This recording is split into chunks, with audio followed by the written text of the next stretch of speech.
ちらカタリナ。惑星 F4E11 について報告します。大破壊後、少数のベースライナー、およびゼノタイプが生き残りましたが、惑星の文明レベルは新石器時代まで後退しました。セレブレックスコアは現在機能を停止しており、すべてのメカノイドはスタンバイ状態を維持しています。了解しました。検索します。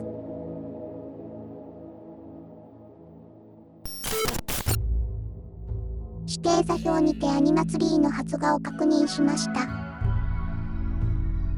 すでに精神感応力の高いゼノタイプが反応しています。他のコロニーも発展が進んでおり、新たなサイクルが始まっていると思われます。コードを確認。それでは、プロジェクトを開始します。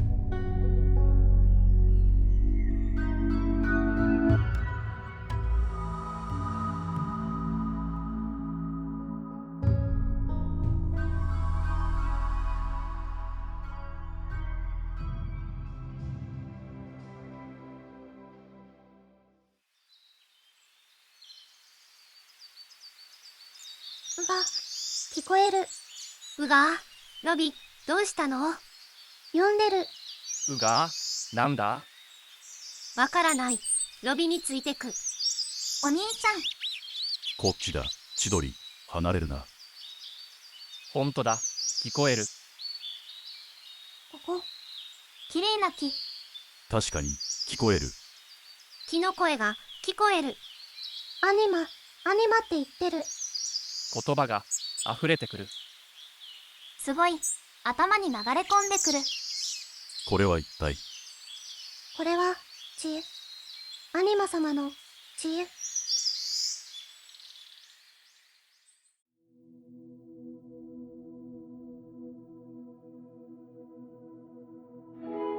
食べ物を求めて森をさまよっていた私たちは、アニマツリーに出会い、言葉と火を授かった。火は暖かくて明るい。これでもう夜に怯えなくて済む。アニマ様はこれからも私たちにいろいろなことを教えてくれるに違いない。俺たちはアニマツリーのそばで協力して生きていくことにした。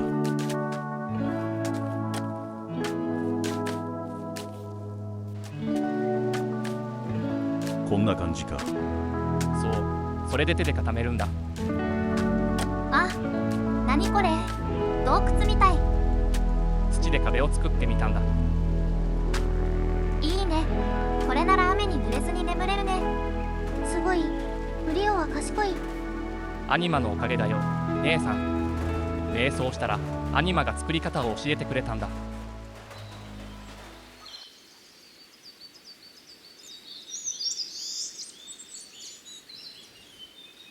朝起きたらアニマ様にお祈りをして、みんなで手分けして森で食べ物を集める。今までは肉でも好みでもそのまま生で食べていたけど、ロビちゃんが火を使って好みをもっと美味しくしてくれた。これもアニマ様のおかげだね。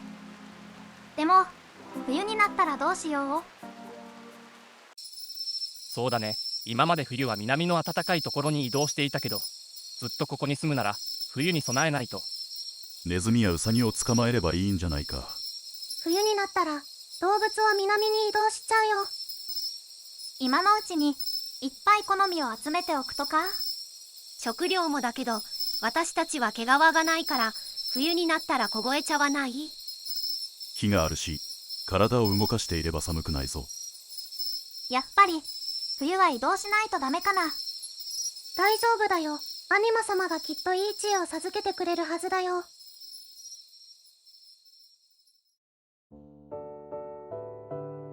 動物とお話ができれば毛皮を分けてもらえるかもしれない。アルパカやマッファローみたいに毛皮をまとえればきっと寒くない。それにもう裸は嫌。今まで気にしたことなかったのに今はすごく恥ずかしい。特にトロスに裸を見られるのは本当に恥ずかしい。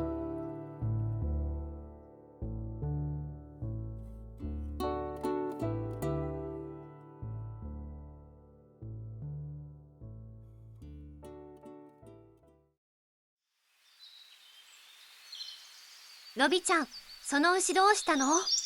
森で迷子になってたから連れてきたの。本当はアルパカちゃんを探してたんだけど。毛皮はないけどミルクをもらえるね。楽しみだね。お兄ちゃん、近くにワーグがいるよ。大丈夫だ。小さな動物がいるうちは襲っては来ない。冬までにどこかに行ってくれるといいんだけど。ヒデを追い払えないかな。試しに戦ってみるか。怪我したら大変だよ。それよりも友達になった方がいいよ。ワーグとお友達になれるの？できると思う。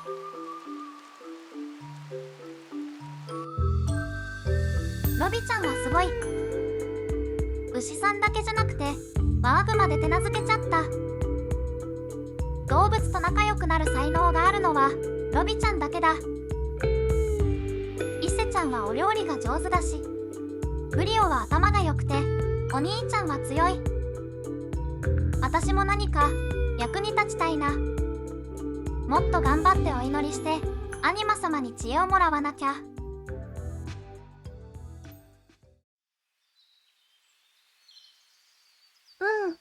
マッファローもアルパカちゃんもいないな。これはお馬さんの群れだ。毛皮はないけど背中に乗せてもらえれば森での移動が楽になるかも。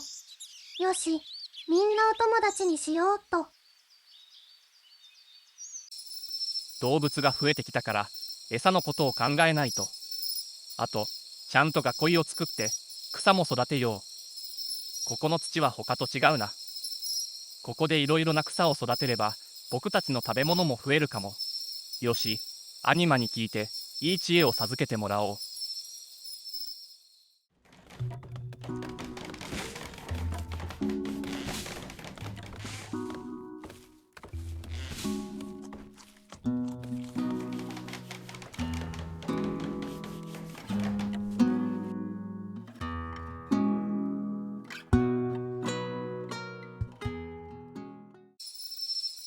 何か来る。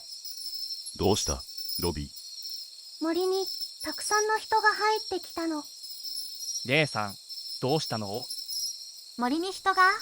なんでわかるの？見えるの。動物たちの目を通して見てる感じなの。そんなことができるの？すごい。足音が聞こえてきたぞ。やあ、警戒しなくていい。私たちは商人さ。中央共和国の交易商プリシラだ。よろしく。我々の森に何の用だ？もちろんトレードさ。シルバーがなければ物々交換でもいいよ。そう入っても何を差し上げれば。この森には薬草が多そうだ。余っていたらそれと干し肉を交換しないか？薬草ならいっぱいあります。いいね。交渉成立だ。ところで、湖のそばにある光る木、あれは何だい？あれはアニマツリーです。私たちに知恵を授けてくれる大切な木です。それはすごい。神聖な木なんだね。これからも時々来るよ。馬がいるなら君たちも行商をしてみるといい。はい、ありがとうございます。アニマツリーか。これは元老院に報告しないといけないね。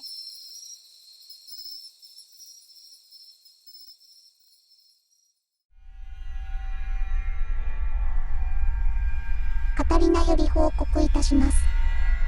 アニム選手の5名の被験者は順調にアニマツリーと交信しています。アニム戦は精神感応力に優れた種族です。再キャストとして目覚めるのも時間の問題でしょう。コロニーは発展度が低く、目立った脅威は今のところありません。わかりました、ランディ。引き続き、観測を続けます。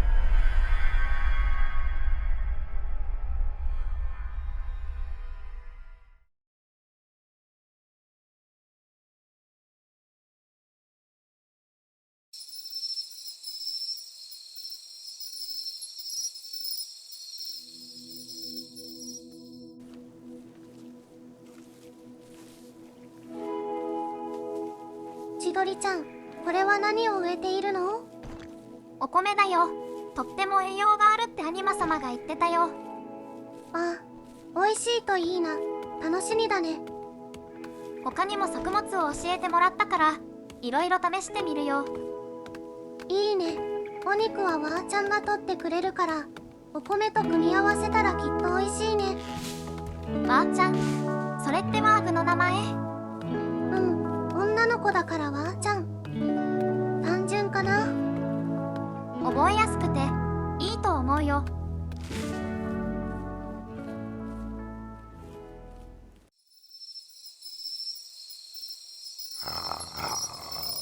ーちゃん、どうしたの？あ、これはまた何か来る。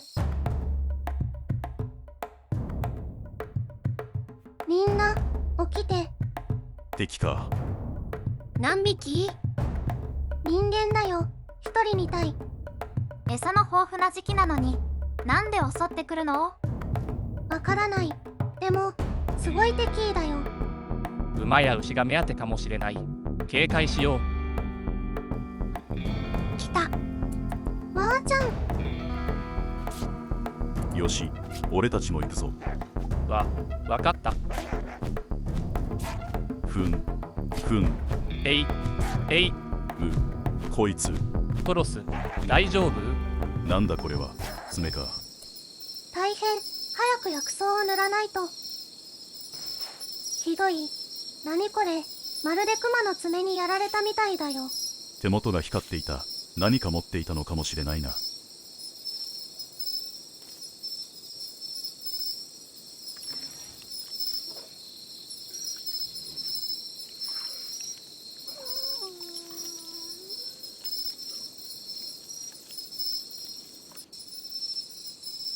これが爪の正体か。石の道具よりも刃が薄いな。この前の交易商も似たようなものを持っていた。なるほど。これなら作れそうだ。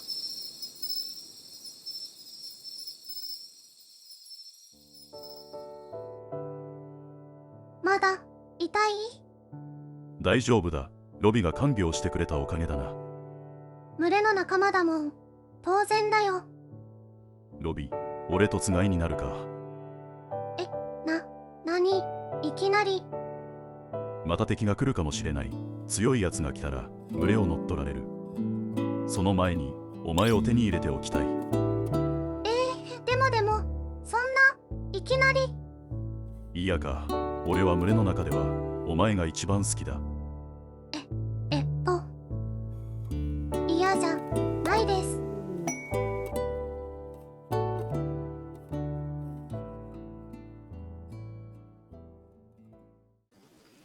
ブリオ、後で家を建てるから手伝ってくれ。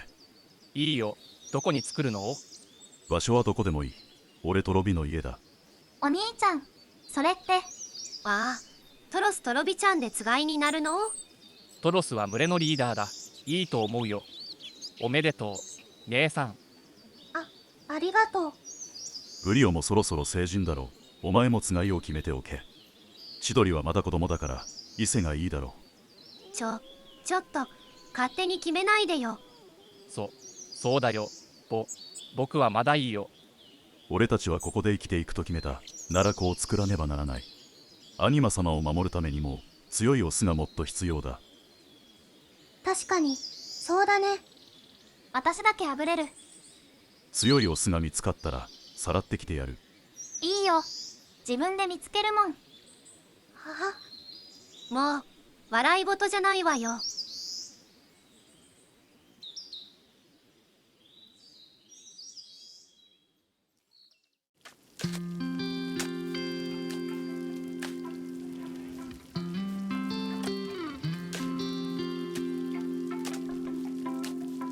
ずいぶん大きくするんだね。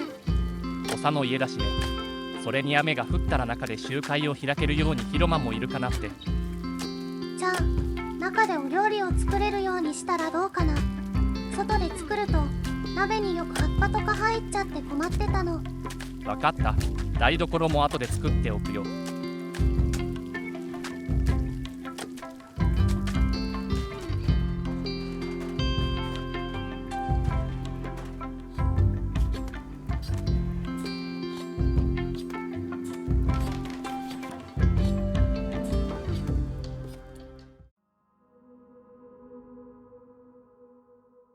もうトロスってば何でも自分で決めたがるんだから。でもそのおかげで今まで生き延びられたんだ。トロスがいなければ僕たちはとっくに死んでいたよ。それはそうだけど、でもつがいくらい自分で決めたいじゃない。そうだね。でも僕たちの種族って僕ら以外にいるのかな。確かに見たことないけど、ひょっとしたら僕らは種族の最後の生き残りかもしれないって思い始めてるんだ。アニマ様が言っていたの？いや、でもこの前の交易商人もいなかったし、もし僕らだけだったらと考えると種族を絶やすわけにはいかないなって。それってそんなに大切なことかしら。もしも私たちで一族が終わりなら、それは私たちが弱いからよ。私は一族より私の子供を強くすることを考えたいわ。僕は弱いからね。ごめん。そういう意味じゃないのよ。ブリオは頭が良いもの、それも強さよ。いいわ、私に強さを証明して。そうしたらあなたとつがいになるわ。いいの？もちろんよ。ちゃんと見てるから。わかった。頑張るよ。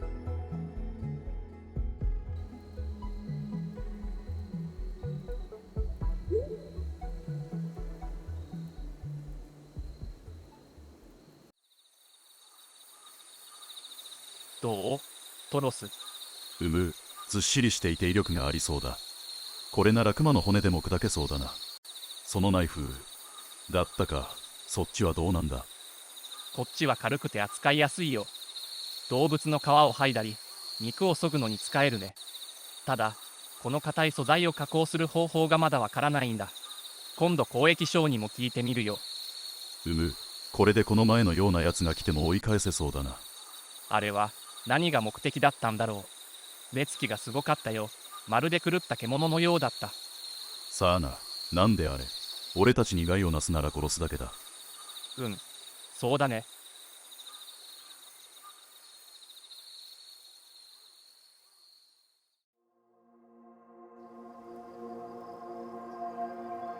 いつものようにアニマ様のところでお祈りしていると、突然木が輝き出した。ロビちゃんがアニマ様に呼ばれて木に手をかざすと、何か大きな力がロビちゃんに流れ込んでいくのを感じた。気がつくとアニマ様の周りに生えていた銀の草が消えていた。すごく不思議。一体これは何が起きたんだろう。ロビちゃん、アニマ様にどんな力をもらったの？茨の迷路？すごい、すごい。どんななの？見せて見せて。ちょっと待ってね。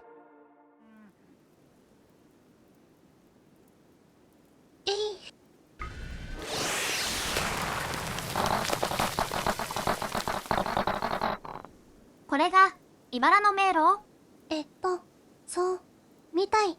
きっと何かの役に立つんだよ。きっと。そうだよね、母。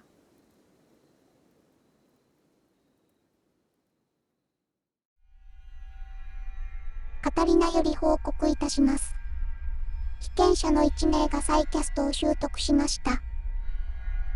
能力は特性に応じて適切に選択されています。はい、わかっております、ダンディ。また、コロニー内にモノリスの出現を確認しました。いいえ、まだ彼らは興味を示していません。今後コロニーが発展すれば、モノリスの覚醒も避けられないでしょう。わかりました。引き続き観察を続けます。今度こそ、いけるだろうか。シュラウドの連中が、このまま黙って見ているとは、思えないけれど。でも、彼らなら、今度こそ。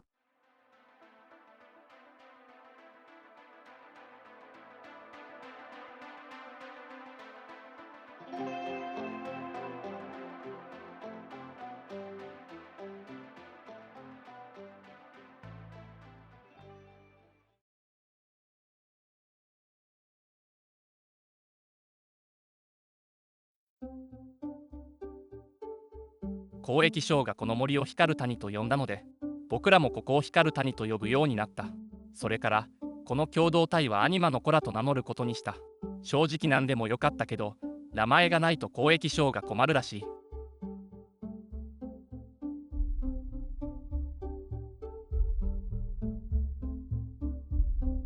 また敵が来る。何人だ？一人だよ。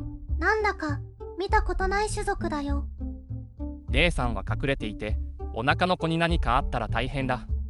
でもばあちゃんに命令できるのは私だけだよ。そうね。でもできるだけ後ろに隠れていて。何かあったら絶対に私がロビちゃんを守るよ。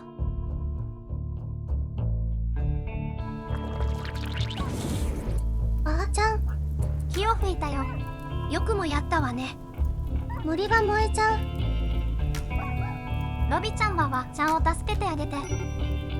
無理しないでね。伊勢、下がって。千鳥も下がるんだ。二人とも気をつけて。千鳥ちゃん、こっちよ。トロス、火から離れよう。よし。いて、こいつめ。ブリオ。大丈夫、僕に任せて。ふん。えい、えい。こいつなかなかやるな。ふん。まだ息はあるな。お前はどこから来た？何が目的だ？この文字は邪悪だ。焼き払わねばならない。邪悪？どういう意味よ。とりあえず火を消さないと。何が邪悪なんだ？話せ。あの木は災いの源だ。アニマツリーは神聖な木だ。いい加減なことを言うな。何度でも来るぞ。皆殺しだ。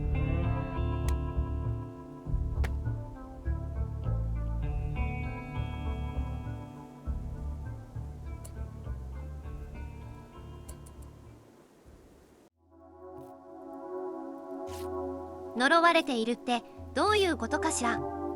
これは僕の予想なんだけど、アニマ様の声って頭に直接響いてくるだろう。僕らはそれを知恵として理解できたけど、もしもアニマ様の声を理解できなければ、頭をかき回されているように感じて狂ってしまうのかもしれない。交易商の人たちは平気そうだったじゃない。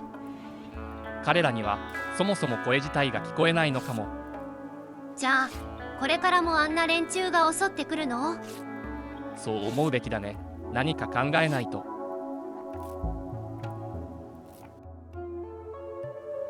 光る谷は周囲を高い山に囲まれていて、出入り口は一つだけ、しかも川に阻まれている。まるで隠されていたような土地。少し不便だけど、この地形をうまく使えば。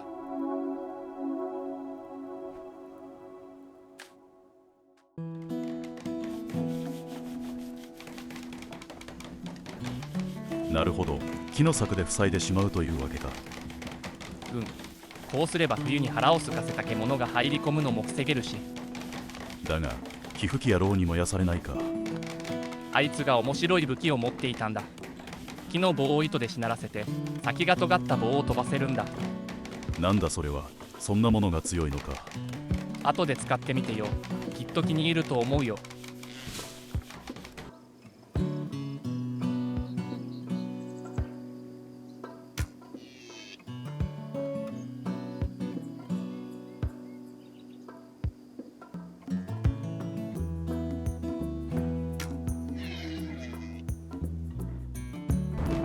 鹿を仕留めたぞ。さすがだよ。もう使いこなしてるんだね。少し難しいが慣れれば良い武器だな。よかった。戦いもだけど、これで狩りが楽にできるね。肉もだが皮もたくさん手に入るぞ。冬が来る前にロビに服を作ってやってくれ。真っ先に作るよ。これで冬も安心だ。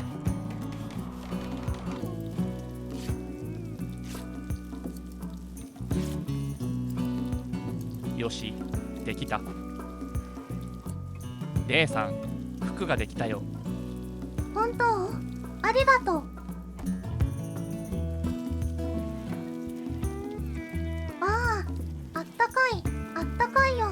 みんなの分もすぐにできるよ。ありがとうねフリオ。アニマ様に出会ったおかげで私たちの生活は一変した。それまでは動物と同じように裸で森をさまよいながら食べ物を探し回り、雨に震え、大きな獣に怯えながら生きていた。でもアニマ様に知恵を授かってからは家を建て、動物を飼い、作物を育てるようになった。きっとこれからもっともっと良くなっていく。アニマ様がいればきっとうまくやっていける。私たちみんなそう信じている。いつの間にか牛さんが増えたね。冬の間みんなの牧草が足りるか心配だね。足りなそうだったら何匹か売ったらどうかな。交易の人たちに冬までに来てくれるかな。いっそこっちから売りに行くとか。ええ、他の町にいい？危なくないかな。実は場所は聞いてあるんだ。私が行ってこようか。そんな一人じゃ危ないよ。大丈夫だよ。ダイアウルフもいるし。でも後でお兄ちゃんに聞いてみるよ。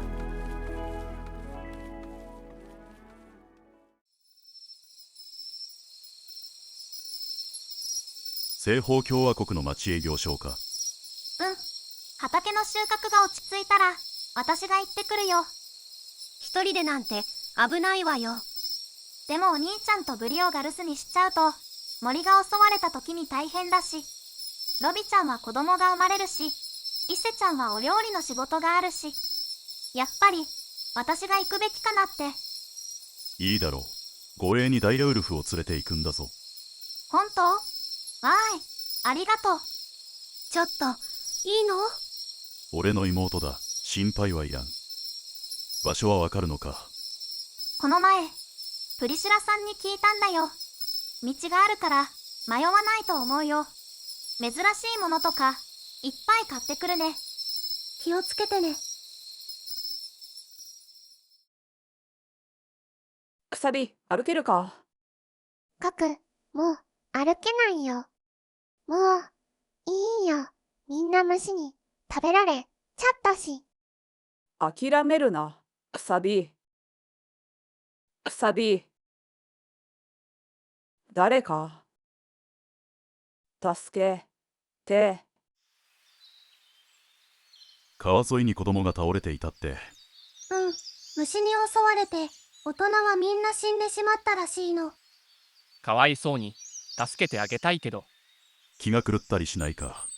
この森に足を踏み入れても正気なら大丈夫だよ。なら助けてあげようよ。わかった。だが万が一の時はすぐに殺すぞ。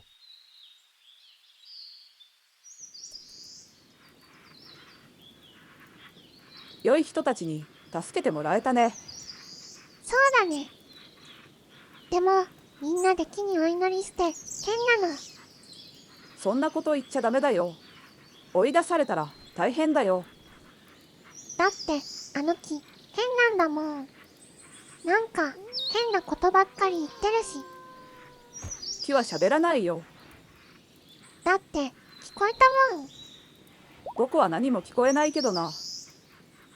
きっとあの木はお化けなんだよ。みんなお化けに操られてるんだよ。だからそんなこと言っちゃダメだってば。ここを追い出されたら僕たち本当に死んじゃうんだからね。わかったよ。カク、死にたくないよ。大丈夫。僕がついてるよ。くさび。一生懸命働いて役に立てばきっとここに置いてくれるよ。働くよ。よし。じゃあ何をすればいいか聞きに行こう。そうだね。そうしよう。でもお化けの木はやっぱり怖いよ。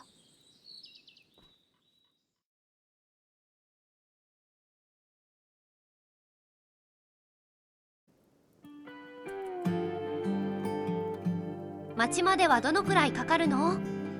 道があるし半日で着くよ。ご飯はどうするの？干し肉だけで足りるの？ 2日分あるし、途中でのイチゴを積みながら行くから大丈夫だよ。私のダイヤウルフも連れて行くのよ。寄り道しちゃダメよ。まっすぐ行ってまっすぐ帰ってくるよ。積み荷はちゃんと確認した？忘れ物はない？やっぱり私もついて行った方が。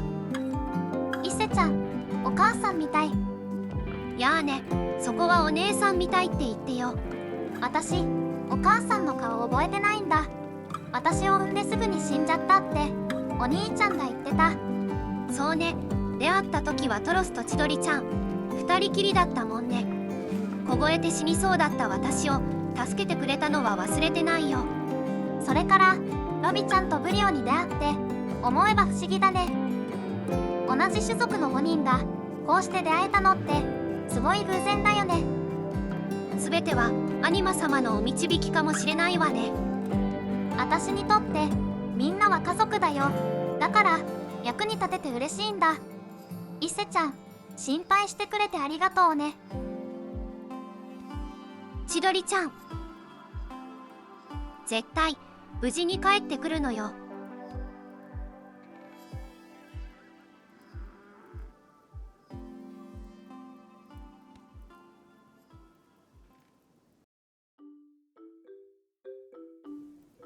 ここがボルベトマガスの町。すごい床が綺麗だし建物もいっぱい。おや、君は光る谷の千鳥ちゃん。プリシラさん。行商に来てくれたんだね。助かるよ。はい、牛が増えたので連れてきました。やあ、これはいい牛だ。冬支度に来たんだろう。毛皮はどうかな？はい、おかげさまで食べ物はたくさんあるので寒さをしのげるものが欲しいです。よし、交渉成立だ。他にも何かいるかい？酒やタバコもあるよ。酒？おや、君らは知らないのかい？その辺りに生えてるヒヨスからタバコが作れるんだ。じゃがいもやトウモロコシも食べるだけじゃなくて酒にもなるんだよ。酒やタバコは高く売れるんだ。いい交易品になるよ。もちろん自分たちでも使うけどね。労働の後の楽しみってやつさ。すごい勉強になります。よし、特別に見本をあげるよ。君たちも作ってみるといい。質の良いものができれば買わせてもらうよ。いいんですか？ありがとうございます。良い人参はいくらでも欲しいのさ。これからもよろしく頼むよ。毛皮にお酒にタバコ、いろいろもらっちゃった。良い人たちでよかったな。私たちの森もいつかあんな立派な町になったら素敵だろうな。よし、これからも頑張ろうっと。ロビー、マッファローの群れが来たぞ。本当だ。ああ、よかった。みんなお友達にするね。全部か。仲間外れにしたらかわいそうだし、冬になったら狼やクマに食べられちゃうよ。牛を減らしたのに今度はマッファローが増えるんだね。増えすぎたら食えばいい。ひとまず柵を大きくして雪が降る前に小屋も建ててやろう。雪か、こんな北で冬を越すのは初めてだね。これまでは冬は動物と一緒に南へ移動していたからな。だがアニマ様をお守りするためだ。幸い準備は順調だ。なんとかなるだろう。いつ皮膚貴族が襲ってくるかと思うと不安だけどね。備えはしてある。弓と矢も用意してあるだろう。だがそうだな、いざとなったらお前がロビを連れて逃げるんだぞ。え？俺ができるだけ敵を引きつける。その間に森から逃げるんだ。イメージしておけばいざという時に動ける。そんなことできればしたくないよ。俺だってそうさ。だが覚悟はしておかねばならない。お前も押すなら常日頃から覚悟を持っておけ。わかったよ。ブリオ、トロス、ロビちゃんが産気づいたわよ。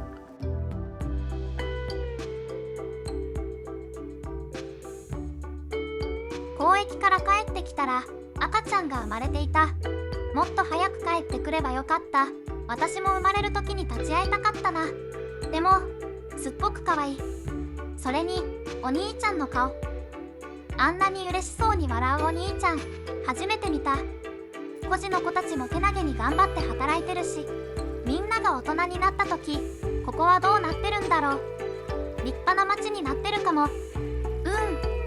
立派な町にするんだ。アニマ様と子供たちのために頑張るんだ。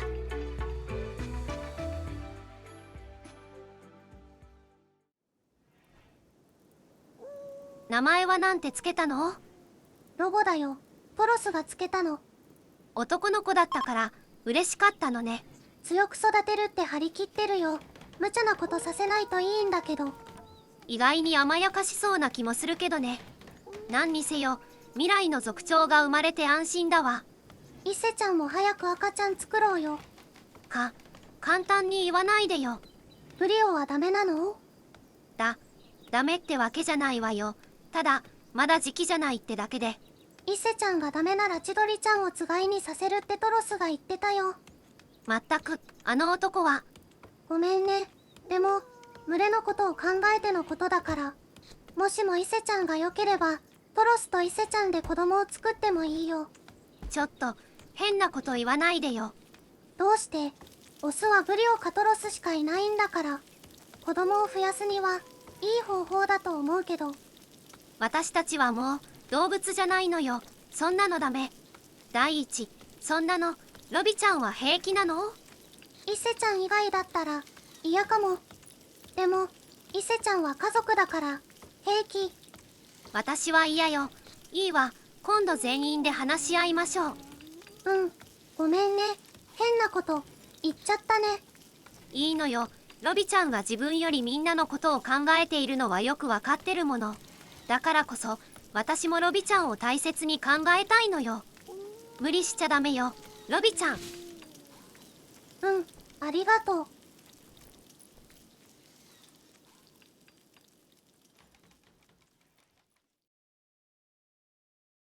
伊勢ちゃんの提案で、これから私たちがどんな風に生きるべきか話し合うことにした。まず一番大切なことは、私たちはアニマツリーと共に生きるということ。そのためにみんなで協力して働くこと。人には親切にすること。アニマツリーを怖がる人たちにも親切にすれば、私たちに害はないって分かってくれるかもしれない。これはロビちゃんの提案。それと、一人で何人もつがいを作っちゃダメってこと。これは伊勢ちゃんが絶対に譲れないってことで決まった。あとは夏と冬にアニマ様に感謝を捧げるお祭りをすることになった。これは私の提案。他にもみんなでいろいろ話し合った。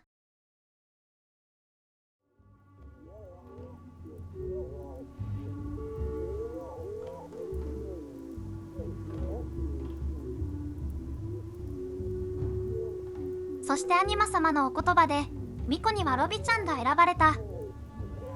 これは当然だし、みんな喜んでいた。そして、お兄ちゃんが族長になった。もうすぐ冬が来る。でもきっと、私たちは大丈夫。アニマツリーとミコ様が私たちを導いてくれるんだ。きっと、何もかもうまくいく。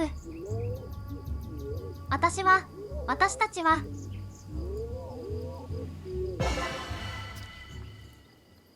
この時は本当にそう信じていた。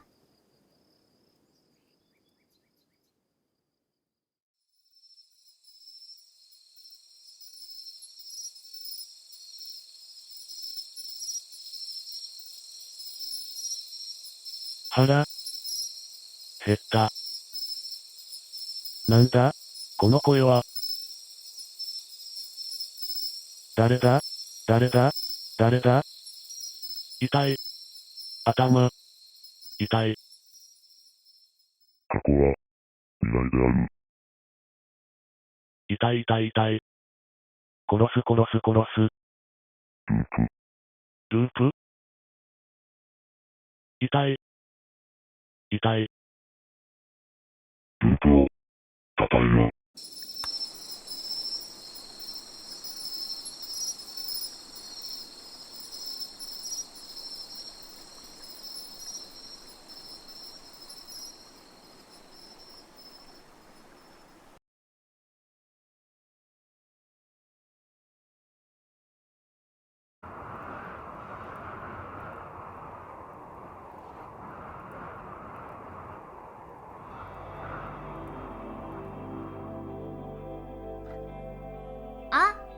雪だ。こんなにいっぱいの雪、初めてだね。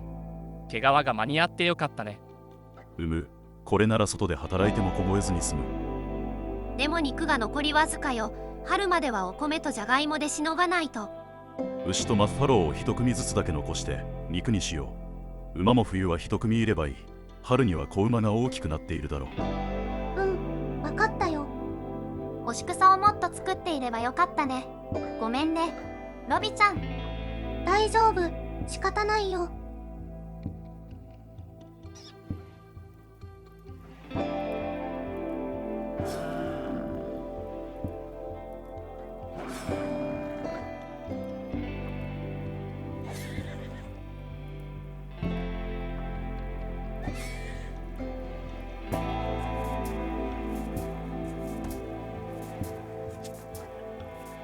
来年は干し草もお米も今の倍以上作ろう。馬や牛は殺して食べてしまうより交易で売った方が価値が出るし、プリシラさんに教わった酒やタバコも作り始めたいし、やりたいことがいっぱいあるな。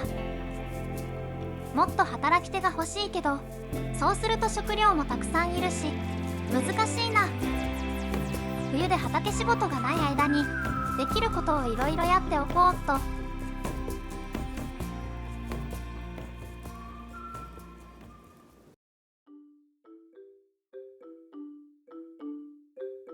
やあ、毎度どうも。プリシラさん、こんな雪の中来てくれたんですね。キャラバンは年中無休さ、大雪程度じゃびくともしないよ。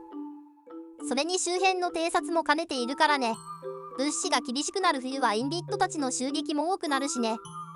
インビット、ひょっとして皮膚貴族のことですか？ここにも来たのかい？はい、この前も一人来て、柵があるから燃やされずに済んでいますけど。ああ、あの木の柵は襲撃対策なんだね。だったら早めに石で作り直した方がいい。石で、確かにそれなら燃やされないですが。資材も人手もかかるけど、村を焼かれるよりはいいだろう。彼らは一体どこから来るんですか？よし、じゃあ周辺の情報を少し教えてあげよう。まずここに君たちの光る谷がある。そしてここは我が共和国のコルベトマガスの町。近くにはズルモーク一族というネアンデルタールの部族の村がある。彼らは粗暴でよく襲ってくる厄介な隣人だが、そこまで脅威じゃない。厄介なのは南のズクレイド、インビットの部族だ。赤い肌に頭の角、火を吹くし好戦的で話が通じない。残念だが彼らとの和解は不可能だろう。だが今一番警戒した方がいいのは虫だ。西の湿地帯に大きな虫のコロニーが確認された。すでに周辺の小規模な集落がいくつか虫によって滅ぼされている。確かにここにも虫によって孤児になった子供を保護しています。我々の共和国も虫対策が急務だ。困難には連帯が不可欠さ。何かあれば共に戦うことになるかもしれないな。虫ごとき恐れはしない。頼もしい。これからも友好関係を深めていこうじゃないか。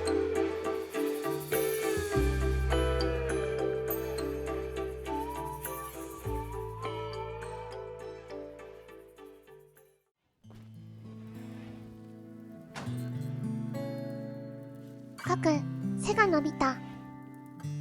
急に伸びてきたよ。私はまだチビなのに。くさびは僕の一つ下じゃないか。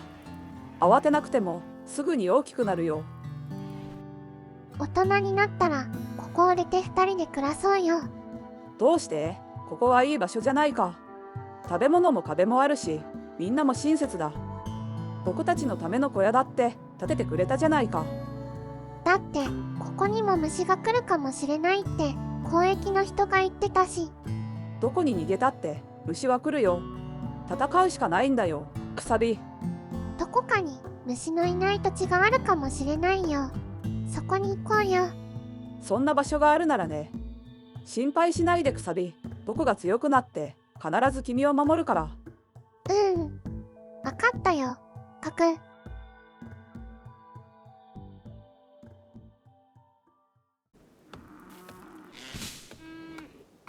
ガク、馬に乗って狩りをしてこい。いいんですか、族長。お前ももう大人だ。今日から狩りはお前の仕事だ。わかりました。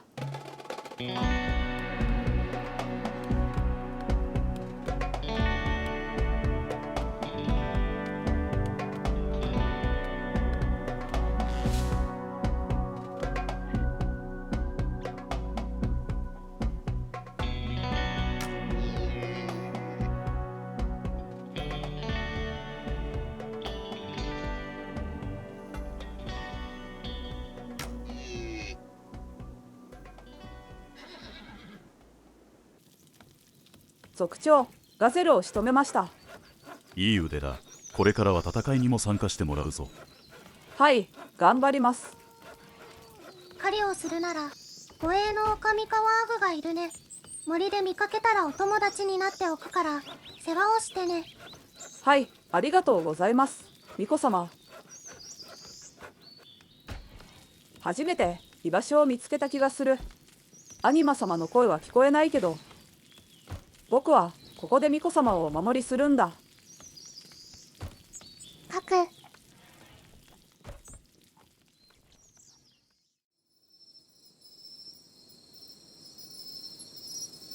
肉をたくさん取れるようになったのはいいけど、こうして吊るしておくだけではすぐに腐ってしまうな。交易で手に入れた干し肉はとても長持ちしていた。同じものを自分たちでも作れれば。聞いた話では確か特別な乾燥用の棚を使うと言っていたな。こうしてこんな感じで組めば。いや、それだとダメか。じゃあここをこうして。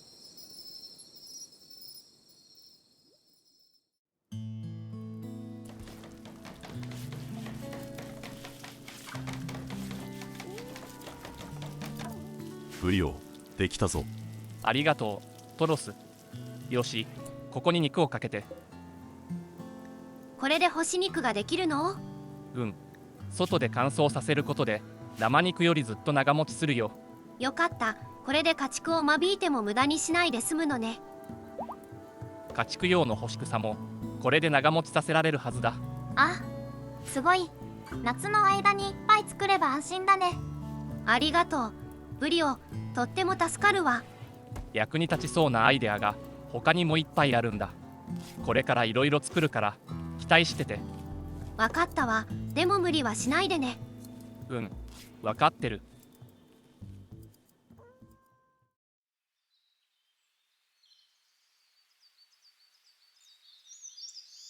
カク、狩りばっかり。つまんないな。もう一緒に遊んでくれないのかな。誰？声が聞こえるけど、あの木の声じゃないよ。どこ？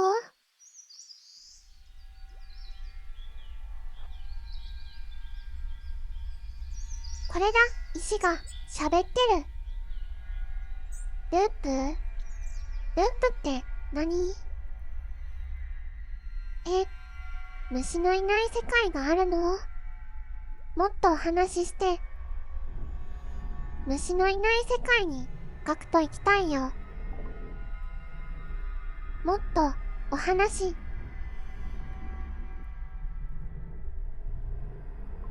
やっぱりやめる。石のお化け、あっち行って。木のお化けに石のお化け。ここはお化けの森だよ。怖いよ。怖いよ、カク。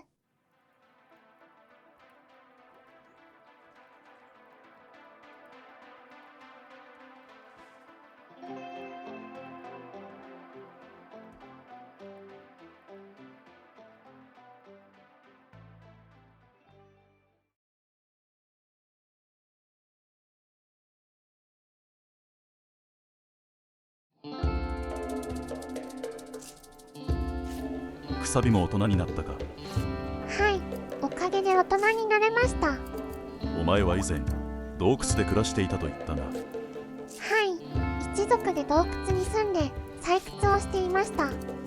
虫に襲われて私とガク以外死んでしまいましたが、採掘が得意なのは助かる。邪魔な大岩の処理を頼むぞ。はい、族長。確かにガクの言う通り、ここを出ても生きてはいけない。ここで頑張るしかない。ガクと二人でここで生きていくしか、それしかないんだ。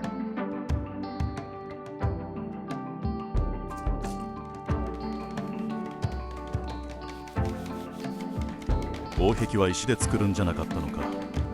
そうしようと思ったんだけど、石を積むのが難しくてうまくいかないんだ。確かにすぐに崩れるような壁では困るしな。共和国の石膏職人が手伝ってくれるといいんだけど。俺が行って頼んでみるか。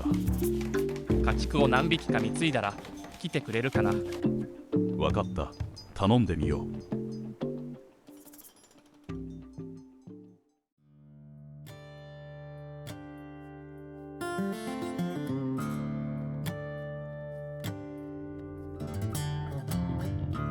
これは族長殿、行商に来てくださったのかな。いや、今回は人手を借りたい。石の壁を作れる職人を貸してもらえないだろうか。なるほど、わかりました。すぐにそちらに一人送りましょう。助かる。令和牛に遠でどうだろうか。十分です。ありがたく受け取りますよ。それで彼女が来てくれたの？ああ、若いが腕は確かだそうだ。よろしく。私のことは直って呼んでおくれ。22歳、独身だ。絶賛婚活中だよ。婚活？結婚相手を探してるって意味さ。結婚？つがいになることを結婚っていうのね。そうそう、そういうこと。結婚、なんだか素敵な響き。石積み以外にもいろいろ教えてもらえそうだね。異文化交流は大切だからね。私もいろいろ教えてね。もちろんよ。よろしくね。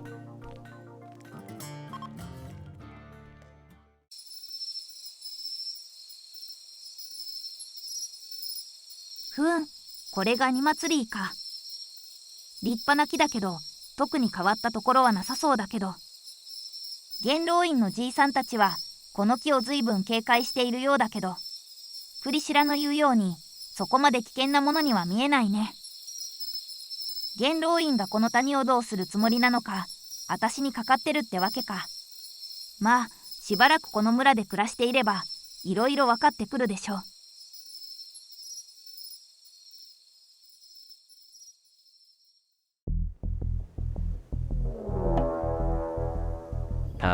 助けて。あれはズクレイドのインビット。早くこっちに来るのよ。大変、伊勢ちゃんと知らない人がズクレイドに追われてる。全員武器を取れ。何なのよあいつら。追われているんです。助けてください。とにかく壁の中へ。伊勢、撃たれたのか？大丈夫、かすり傷よ。大丈夫か、伊勢。平気よ。それよりあいつらを追い払いましょう。危ない。キャー、伊勢ちゃん。伊勢は下がれ。矢を撃ち続けろ。うわ、ブリオ。大丈夫だよ姉さん。己、見ていろ。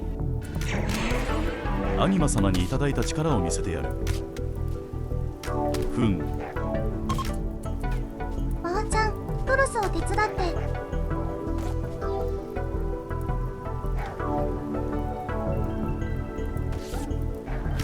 全員仕留めた。よし、火を消せ。怪我をした者はすぐに治療するんだ。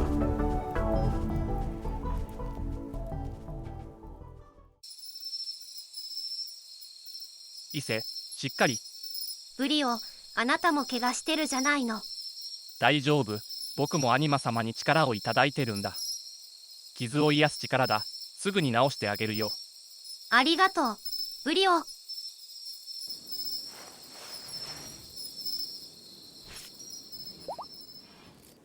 まったく、ブリオったら無茶なんだから。こんな怪我で力を使うなんて。ごめん姉さん。伊勢の具合はど大丈夫。もう平気だよ。う？よかった。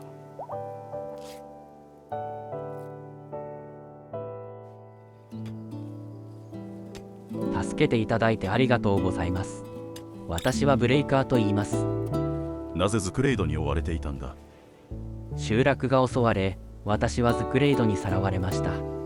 彼らの村に連れて行かれる途中で隙を見て逃げ出したのですが、そのせいで追われてしまい、こんなご迷惑を。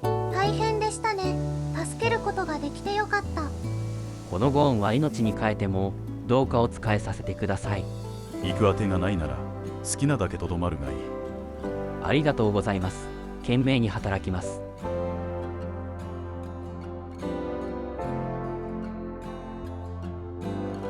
どうやら彼らはアニマツリーに祈ることで不思議な力を使えるらしい。そしてその力はこの半獣の種族だけが使えるようだ。もともと獣だった彼らだからこそ木の声が聞こえるのだろうか。なるほど、元老院が恐れるのも納得だ。この力が災いなのか福音なのか、それを見極めなければいけないな。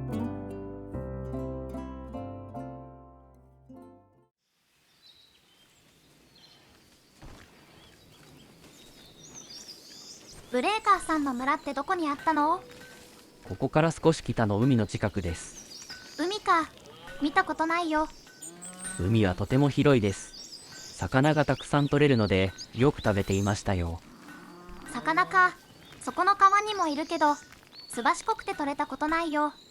素手では無理ですね。私たちは竿や網を使っていました。村の職人が作ってくれていたので、私は作り方は知らないのですが。そっか。残念。お魚食べてみたかったな。なんとか思い出して見よう見まねで作れるか試してみましょうか。それならブリオに話してみるといいかも。ブリオは頭がいいんだ。きっと一緒に考えてくれるよ。そうですか。では後で話してみましょう。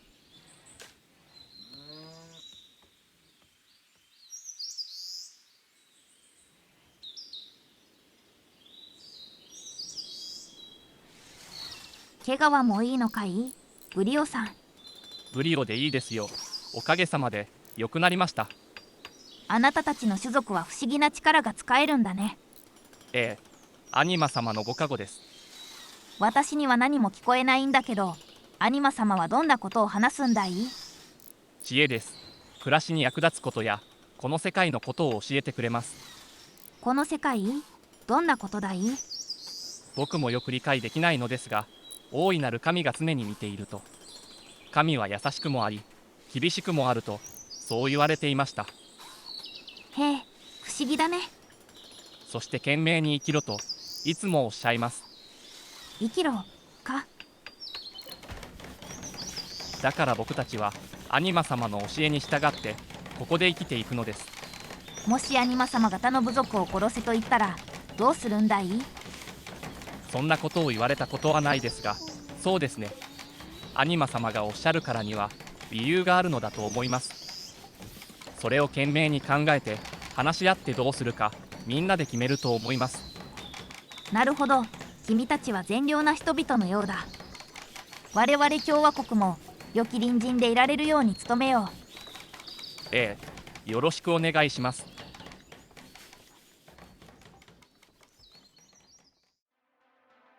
ここが新たな光と闇の谷。すでにループは始まっているのか。ならば見届けねばなるまい。ループの終わりと彼らの運命を。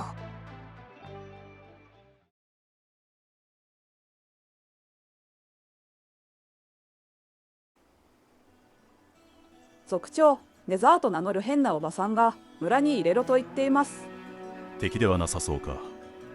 はい、ただ名前以外どこから来たのかも言わず、中に入れろの一点張りで。帰ってもらった方がいいんじゃないの？でも困ってるなら助けないと。そうだね。変なことしないかちゃんと見とけばいいんだし。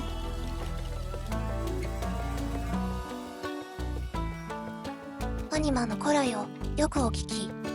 お前たちの敵がすぐそこで襲撃の準備をしているよ。どういうことだ、ズクレイドか。部族の争いに興味はないが、放っておくと数が増えて厄介なことになりそうだ。ちょっと俺が見てきます。族長、確かにズクレイドどもは森のすぐ近くにキャンプを作っています。僕を追ってきたんでしょうか。今なら2人しかいません。先に言って出ますか。のんきに奴らが来るのを待つ必要はないな。俺とガク、それからブレイカー、3人で行くぞ。僕も行くよ。お前は怪我が治ったばかりだろう。それに万が一がある。オスが全員で行くのはリスクがある。俺が死んだらお前が族長だ。ここに残れ。縁起でもないこと言わないで。族長は俺が命に変えてもお守りしますよ、巫女様。ハク、安心しろ、そんな簡単には死なん。よし、すぐに行くぞ。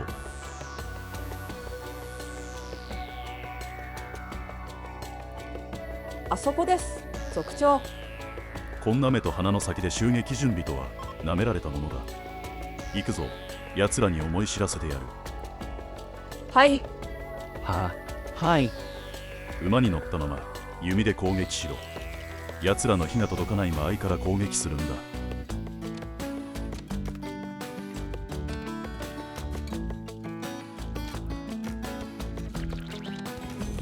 わあ、近すぎだ、離れろ。すみません。奴らは一度火を吹いたらしばらくは次の火を吹けない。今なら近づいて殴り倒せる。わかりました。やりました。よし、あとはそいつだけだ。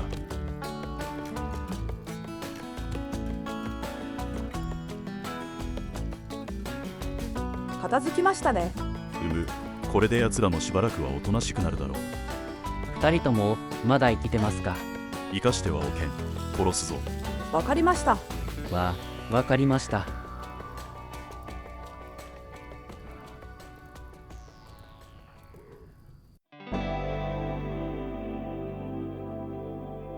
慌ただしい日々が過ぎて、気づいたら私たちの村も随分人が増えてきた。でも新しく来た人はみんなアニマ様の声は聞こえないんだって。ネザーさんが精神官能せいがどうとかって言ってたけど、難しくてよくわかんない。それからネザーさんはすごい人だった。何でも知ってるし、何でもできる。なんでこんなすごい人が私たちの村に来たんだろう。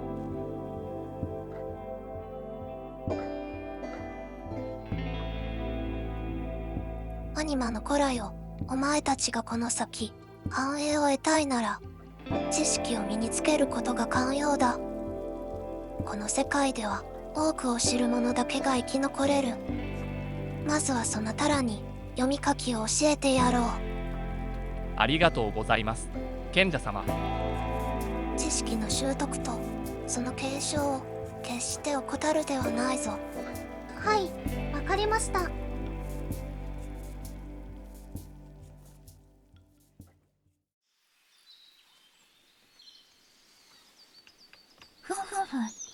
とりあえず燃えなきゃいいってだけの壁だけど、急ごしらえにしちゃよくできたかな。でも防衛力を上げるにはいろいろ改善したいね。そもそも形がかっこよくないよ。もっとこう砦って感じにしたいよね。これはまだまだ帰れないね。今季を逃しちまうよ。まったくもう。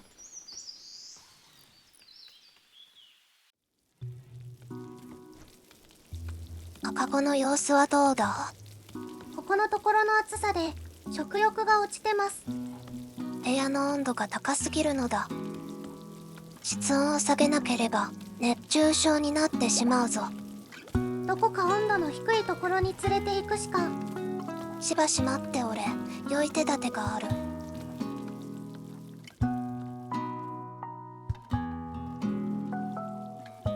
これは何ですか？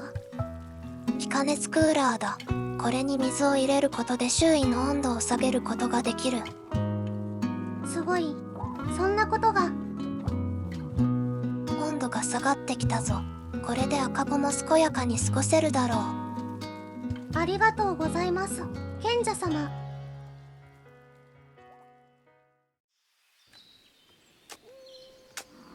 つまりよくしなる木の棒に糸をつけ、先端に餌を仕掛けて釣り上げるんですね。そうです。あとは経験と勘がいりますが、魚と呼吸を合わせて釣り上げます。レザー様にも聞いて、早速釣り竿を試作してみます。最近人数が増えたし、魚が取れればすごく助かります。助けていただいて本当に感謝してます。もう彼らが来なければいいのですが。なぜか彼らは僕たちを敵視しているので、ブレイカーさんのせいではないですよ。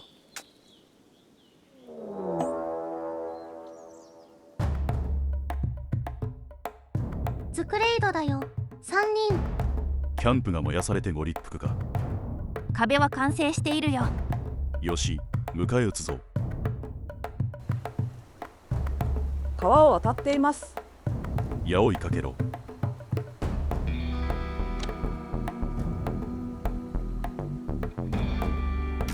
この前はよくもやったわね。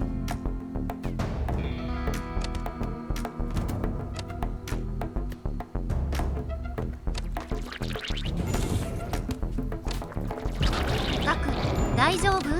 問題ありません。来たな、超加速をお見舞いしてやる。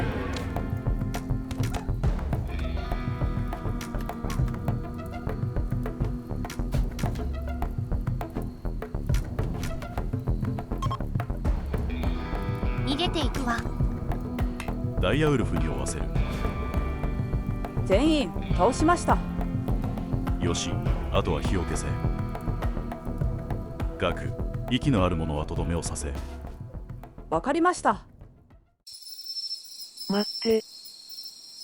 殺さないで、おねがい。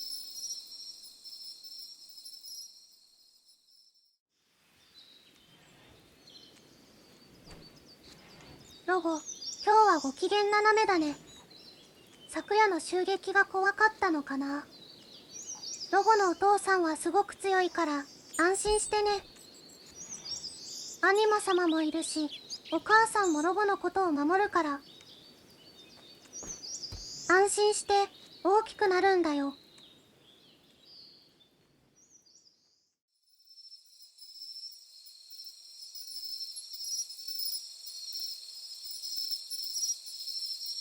それでさ、俺がズクレイドの頭を射抜いたんだ。インビットも火を吹く時だけ警戒しておけば、あとはどうってことないのさ。ガク、自分のこと俺って言うようになったんだね。いつまでも僕って柄じゃないからね。変かな。ただ、どんどん大人になってるんだなって。くさびだってもう大人じゃないか。でも、私やセットチで他の女の人みたいに見た目も良くないし。そう？俺は村一番の美人だと思うけど。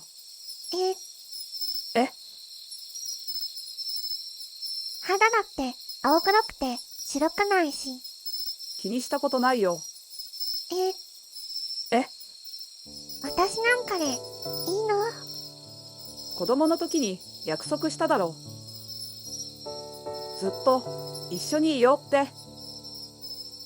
覚えていてくれたんだ。今度一番大きな獲物をくさびのために仕留めてくるよ。そうしたら族長に言って結婚しようね。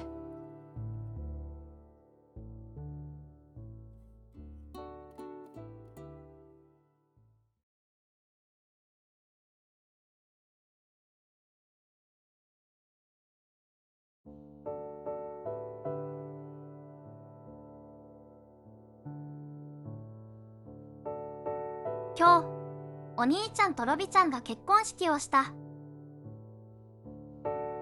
共和国では神様の前で結婚の誓いを立てるのだそうだ。私たちもそれに倣ってアニマ様の前で結婚の誓いを立てることにした。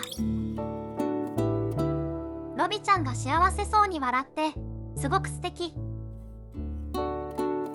なんだか私も結婚したくなってきちゃった。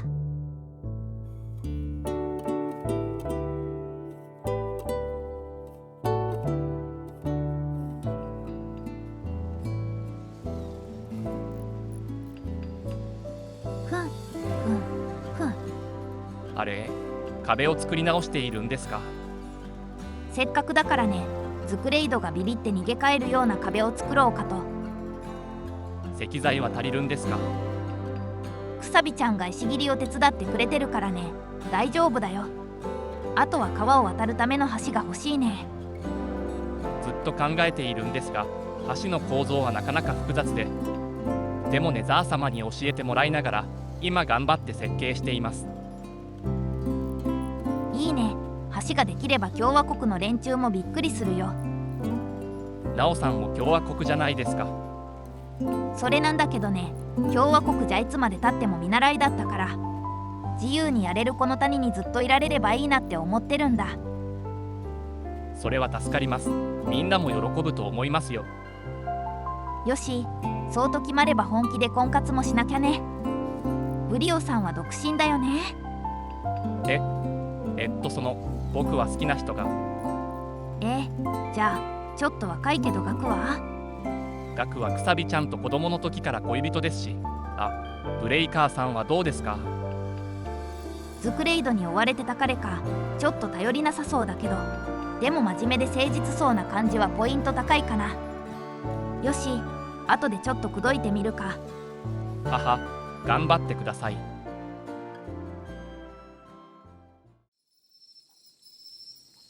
ブレイカーさん、家族はいないの？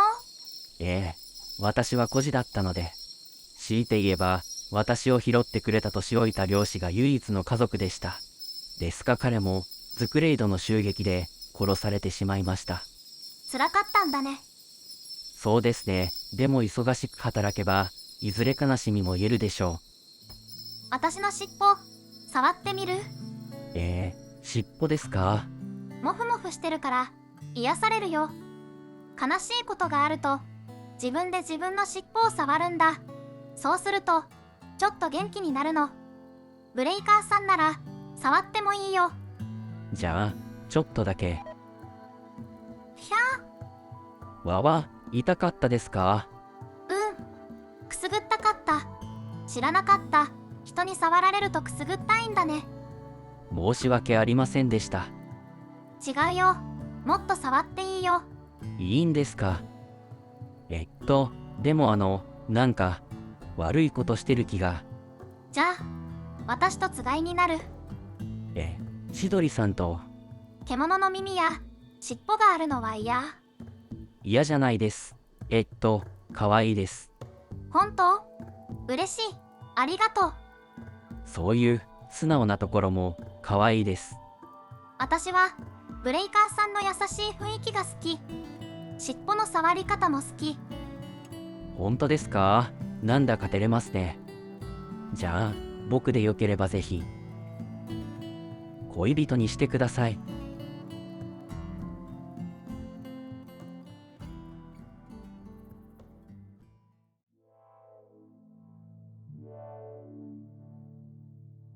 千鳥とブレイカーの家を建てろって。あらまあ、いつの間に。よかったね、千鳥ちゃん。ありがとう。おっきい家がいいな。大きいかどうかはともかく、ガクとくさびの家も必要だし、そろそろちゃんとした木の家を建てようか。コルベトマガスは石の家だったよ。石は壁でほとんど使ったから材料が足りないよ。木ならたくさんあるからね。そうだな、ブリオに任せる。僕もお手伝いします、ブリオさん。ありがとうございます。早速設計に取り掛かりましょう。なんてこった、独身男が売り切れ。定めじゃ。まだだ、まだ終わらないよ。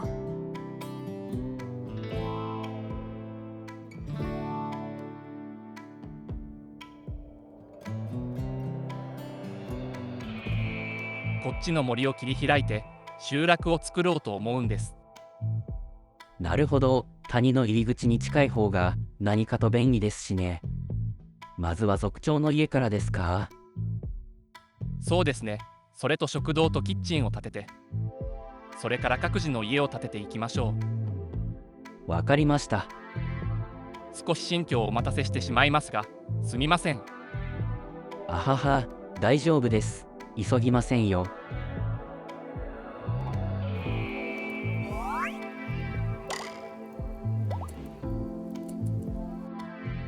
トロス、ロゴが歩いたよ。ほう、もうそんなに大きくなったか。きっとあっという間に大人になっちゃうんだろうね。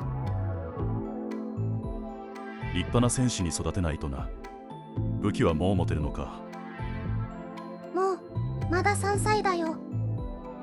ふむ、そうか。では基礎鍛錬からだな。あんまりやりすぎないでね。嫌われちゃうよ。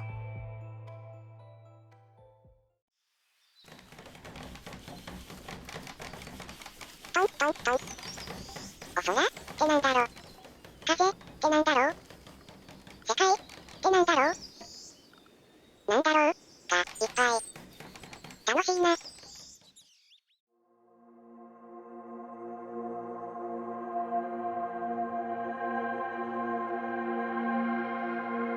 これまでアニマ様に力をいただけたのはロビちゃん、お兄ちゃん、ブリオ、伊勢ちゃん。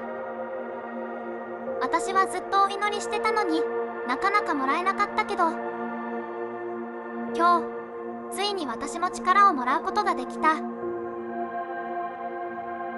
でもその力は火の力だった。むやみに使うと森が燃えてしまうから、普段は決して使ってはいけないとお兄ちゃんに言われてしまった。せっかく力を授かったのに試すこともできないなんて、ちょっとつまんないな。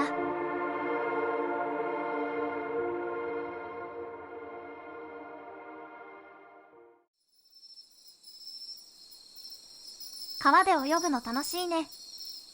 まだまだ暑いですからね。気持ちいいです。そうだ、もうすぐ感謝祭だよ。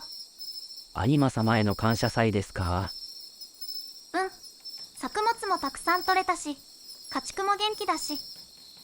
そうですね。どんな風に感謝を表しましょうか。みんなで歌うとか、あとは踊りとか。歌も踊りも準備が間に合いませんね。私の村ではランタンを飛ばしましたよ。何それ、楽しそう。木材があればすぐに作れますよ。いいね。ランタンみんなで飛ばしたらアニマ様もきっと喜んでくれるね。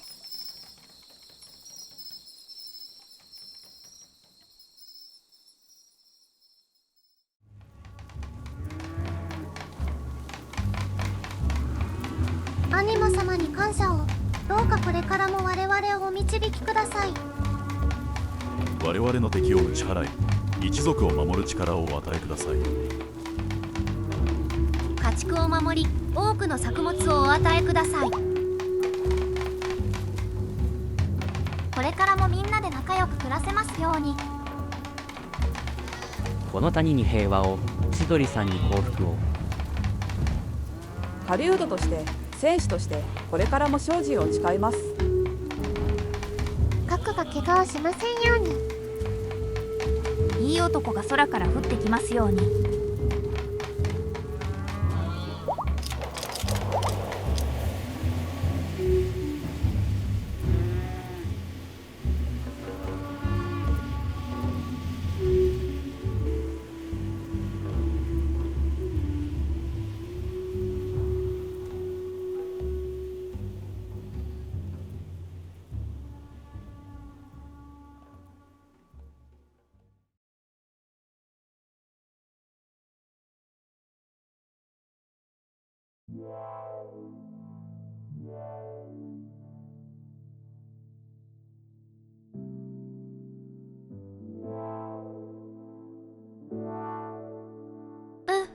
気持ち悪い。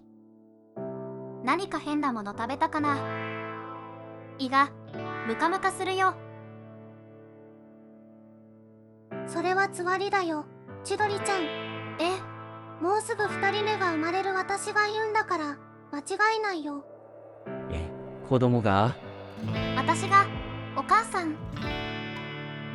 まさか千鳥ちゃんに先を越されるなんて。ブリオも伊勢ちゃんものんびりしすぎだよ。そうは言っても今さらどうすれば。ふむ、それならなおさんにお任せを。どうするの？ふふふ、それは後のお楽しみってことで。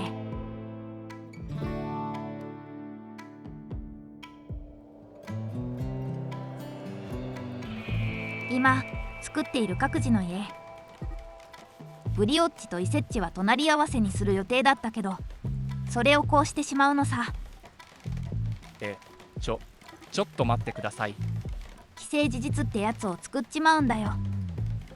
いや、普通に伊勢が嫌がるし。いいわよ。いいわよ、同じ部屋で。本当にいい？何度も言わせないでよ、バカ。ごめん。ありがとう。末永く爆発してね。で、本格的にあぶれた。早く誰か来いや。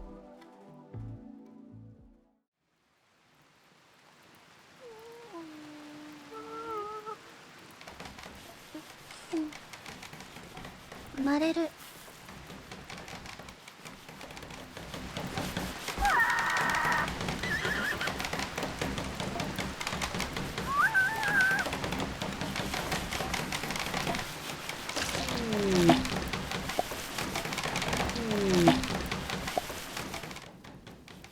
ロゴ、弟ができたよ。弟？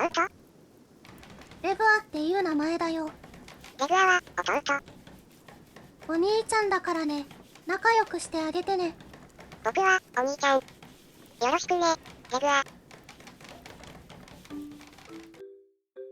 いつ頃生まれるんでしょうか？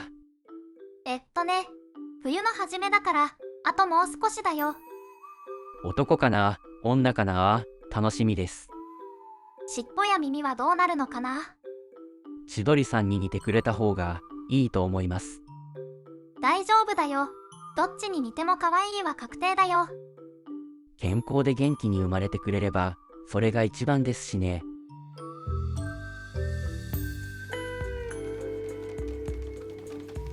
ズクレイドに村が襲われなければ千鳥さんとは出会えなかった。だからといって彼らを許す気にはなれないけど、悪いこともあればいいこともある。願わくばこれからはいいことばかりでありますように。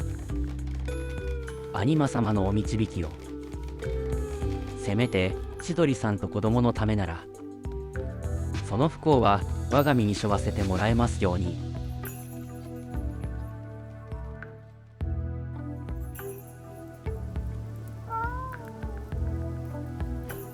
しっかりせい。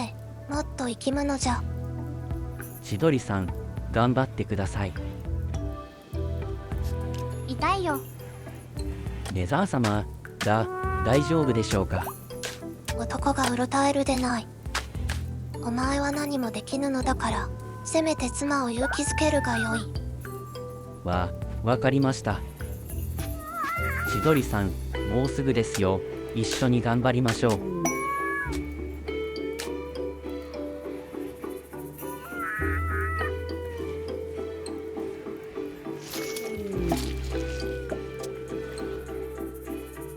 赤ちゃんは女の子だった。肌の色はお父さんに、耳と尻尾は私の遺伝だ。顔はどっちかな、まだわからないや。名前はライラ。この子はどんな人生を歩むんだろう。幸せになってほしいな。私がライラを幸せにしてあげなきゃ。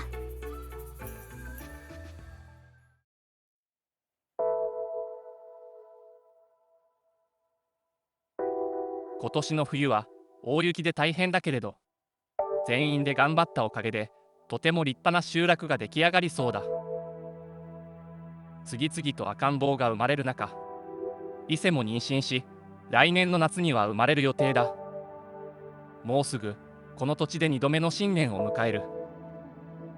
このまま穏やかに新しい年を迎えたかったけれど、やはりそういうわけにはいかないようだ。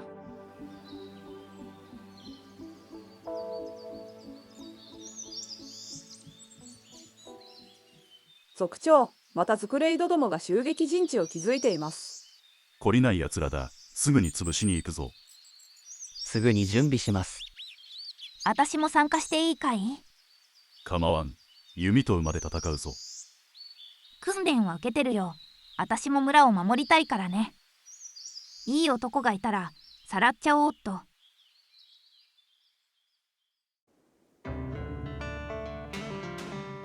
行くぞ。馬で距離を取り、一人ずつ始末しろ。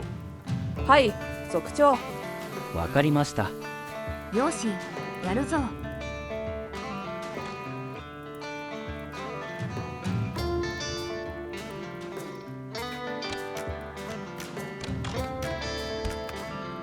一人やったよ。なおさん、危ない。君に恨みはないが、襲撃を見過ごすわけにはいかない。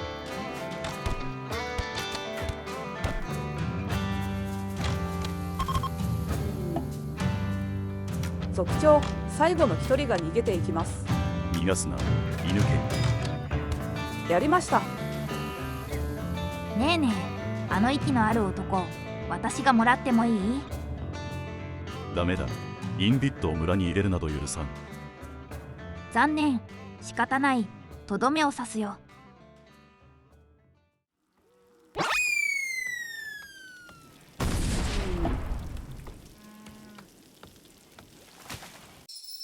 インビットにも話のわかるやつはいるんだけどね。仕方ない。次のチャンスを。って男が行き倒れてる。やばい。新年のお祝いにアニマ様が送ってくれたの？ちょっと今にも死にそうだけど。待って待って、せっかく捕まえたんだから死なないでよ。今ネザーさん連れてくるから頑張ってよ。死なさないでよ。絶対死なさないでよ。わかっておる。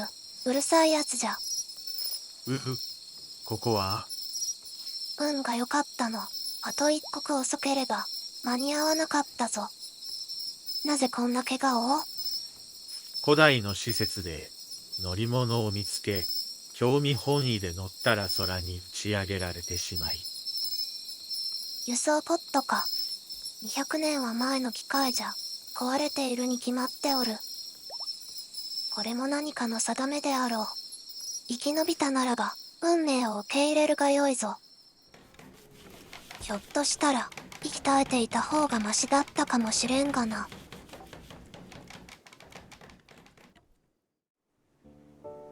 空から降ってきた男、怪しいやつではなさそうだが、傷が化膿して感染症を引き起こしているぞ。助かるのかい？一応治療はしたが、あとは本人の体力次第だな。そんな、なんとかならないのかい？助かるかどうかはわからないけど、アニマ様のお力を使ってみるよ。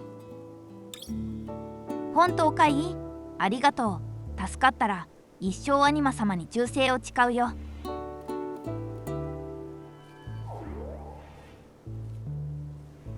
よし、見たところ回復に向かっているよ。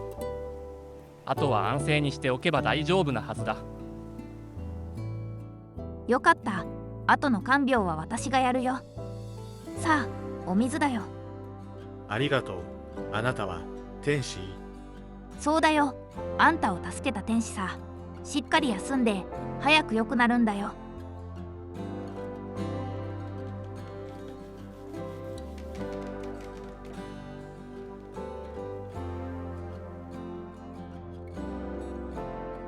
もう良くなったんですか？空から降ってきたって本当？はい、皆さんのおかげで助かりました。ありがとうございます。まだ完治はしてませんからね。もう少し安静にしていてください。せめて皆さんにお礼が言いたくて起きてきちゃいました。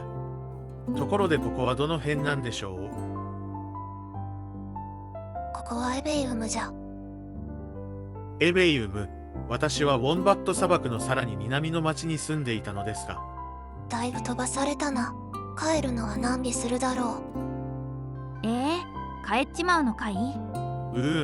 帰るつもりだったのですが、こんな遠くに飛ばされたとは思いませんでした。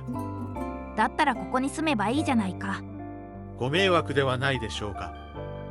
働いてくれれば好きなだけいてくれて構わん。なんとご親切な。それではお言葉に甘えてこれからお世話になります。私のことはラーゴと呼んでください。よっしゃ。よかったですね、ナオさん。強引なやつじゃ。アニマ様、一生感謝します。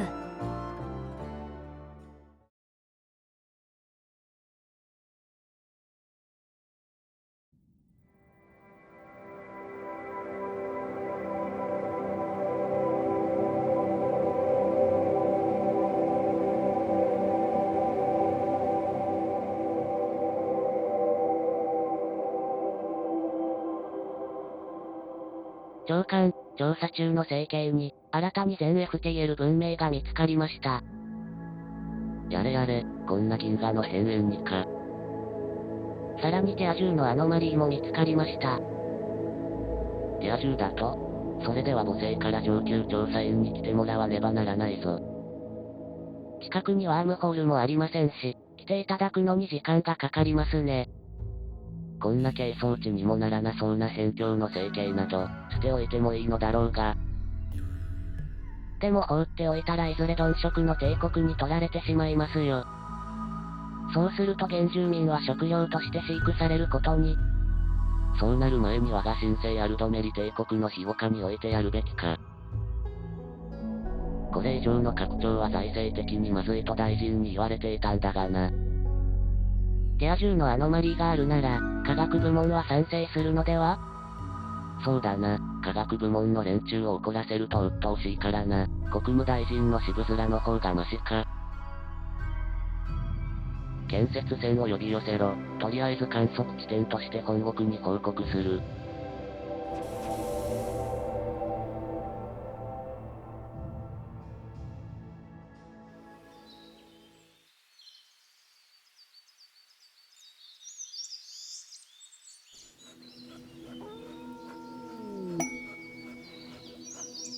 物覚えの良い子供じゃ。もう簡単な数学をマスターするとは。先生、次は何を教えてくれるの？次は科学の基礎じゃ。それが終わったら物理学の基礎を教えてやろう。やったー、お勉強楽しい。良い心がけじゃが、勉強の後は運動もするのじゃぞ。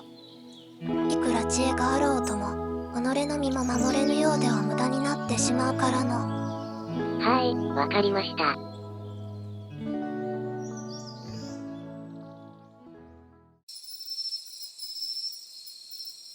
一人でかけっこしても、つまらないな。なんだこれ？声がする？中に誰かいるの？そこから出たいの？出たら一緒に遊んでくれるの？でも、もう遅いから帰らなきゃ。そうだ、先生を連れてくるよ。先生なら、君を出してあげられると思うよ。また明日来るね。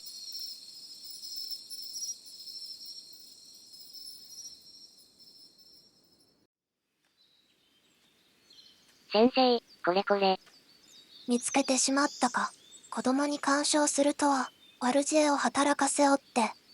閉じ込められてるんだって、出たいって言ってるよ。やめておけ。この中にいるのはただの虫じゃ。かつて、我が主が言っておった。奴らは、情妙な者たちの苦しみ、恐怖、混沌を餌にして声太る寄生虫だと。悪い虫なの？そうじゃ。トロスに行って、ここは禁足地とするがよいぞ。ループが始まっている以上、いずれ奴らも這い出てくるだろうが、少しでも、遅らせる手立てを打っておかねばな。難しくてよくわかんないけど、この中にいるのは悪い虫なんだね。そうじゃ。出せばお前も、お前の家族も、皆食われてしまうぞ。わかったよ。かわいそうだけど、閉じ込めておくね。良い子じゃ。少し、長くここにいすぎたかもしれんな。情が移るとは、わしもまだまだじゃの。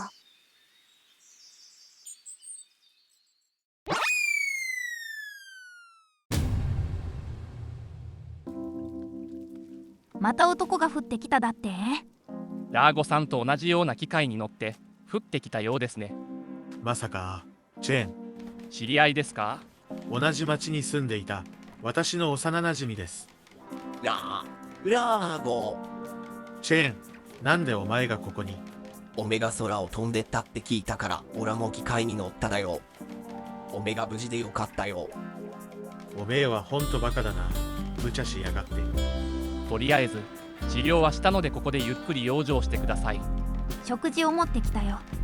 本当にご迷惑をおかけして申し訳ない。気にしないで、これもアニマ様のお導きですから。アニマ様って誰だ？この村の人たちが信仰している神様だ。良い人たちみたいでよかった。まったく能天気なやつだ。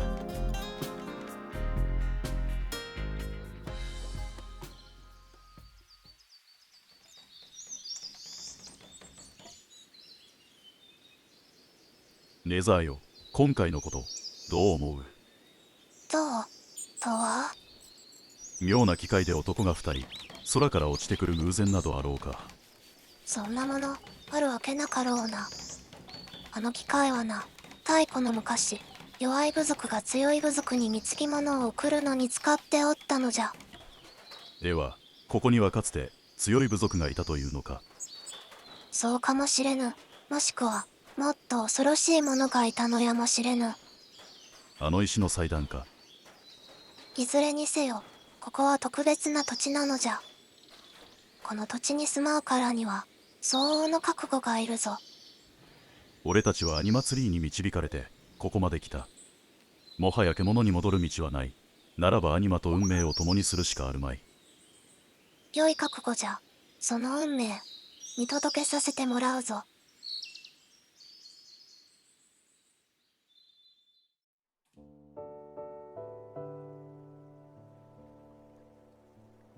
くさび、今日から夜に働くことにしたんだって。最近体調が悪かったからネザー様に見てもらったの。そうしたら私の種族はあんまり太陽の光を浴びたらいけないんだって。だから族長に行って夜に働かせてもらうことにしたの。でもそれじゃあ寝る時間がずれちゃうね。仕方ないよ。ガクは狩りの仕事があるんだし。一緒にいられる時間が減るのは俺は嫌だよ。でも昼間は私が具合悪くなっちゃうし。ごめんね、私のせいで。そんな風に謝らないでよ。でも私が悪いからごめん。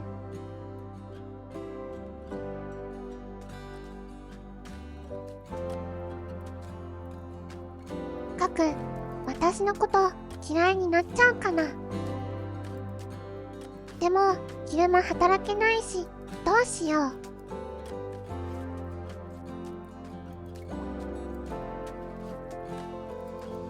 あれ、ガク、狩りは？族長に行って俺も夜に働くことにしたよ。でも夜に狩りなんて。俺は嫁が効くし、夜なら獲物が寝てるから帰って狩りやすいよ。それに夜は巫女様が寝ていて森の異変に気づきにくいからね。俺が森を見回っていれば巫女様も安心して休めるだろう。でもまあいろいろこじつけたけど、一番は俺がくさびと一緒にいたいってこと。俺がそうしたいからそうするの。ガク、もちろん村のみんなには感謝してるし、これからも村に尽くすけど、俺にとって優先順位一番はいつでもくさびだからね。ガク、ありがとう。こっちこそいつもありがとう、くさび。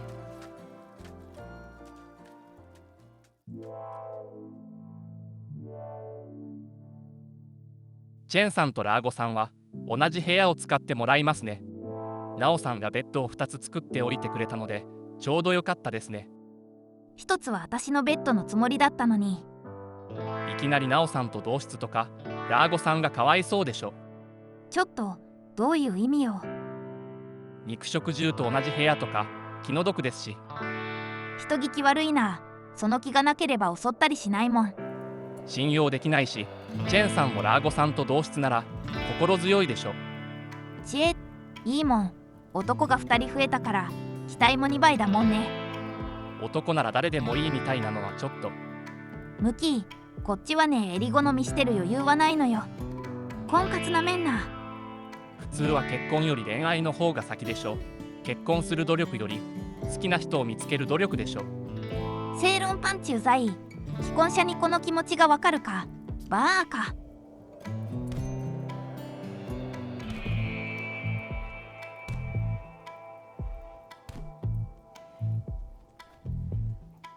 仲良いね、2人とも。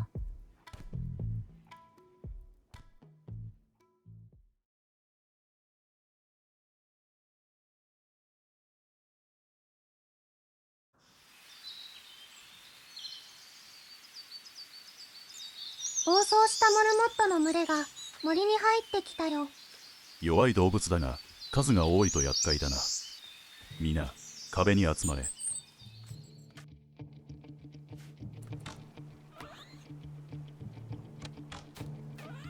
たくさん来たわね。伊勢、妊娠中なんだから下がってて。大丈夫よ、弓なんだから。モルモットに破られるようなやわな壁じゃないから安心して。このモルモット、人狩り病にかかっていますね。なんだそれは。原因は分かりませんが、突然動物の群れが集団発症する病です。モルモットなどの小さな動物なら対処も簡単ですが、クマやオオカミが発症するとなかなかの脅威です。小さな集落がこの病にかかったワーグの群れに滅ぼされたという話を聞いたことがあります。原因不明というのは厄介ですね。死んだモルモットがもう腐ってる。全部ではありませんが、死ぬとすぐに腐ってしまうのもこの病の厄介なところです。食べられないのか、面倒なだけじゃないか。腐らなかったものだけ回収しましょう。この変わった弓、すごい威力ですね。ズクレイドのキャンプを潰した時に回収してきたんです。金属を加工できないので僕らでは作れませんが、すごいですよね。金属か。共和国なら技術を持ってるけど、ケチだから教えてくれないだろうな。なおちゃんが頼んでもダメなの？あたしは石膏職人だからね。鍛冶職人の連中とは反りが合わないんだ。ズクレイドの連中は金属を加工できるのか。できるわけないよ。この弓も共和国の町を襲った時の戦利品だと思うよ。僕たちもできれば加工する技術が欲しいけど。ダメ元で共和国に頼んでみるかい？そうだな、頼めるか。でも一人じゃ寂しいな。ラーゴさん、一緒に行こう。わかりました。お供します。気をつけてくださいね。いろいろな意味で。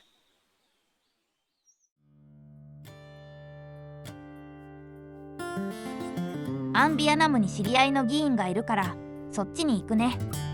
道があるから半日で着きますね。ラーゴ、どっか行くのか？ナオさんのお供で共和国まで行くんだ。オラも行くど。道中で虫にでも襲われたらどうするだ？おめえはほんとどこにでもついてきたがるな。でもチェンさん仕事は？特に今はない。人数が多い方が安全だから3人で行け。よし、準備すっぞ。この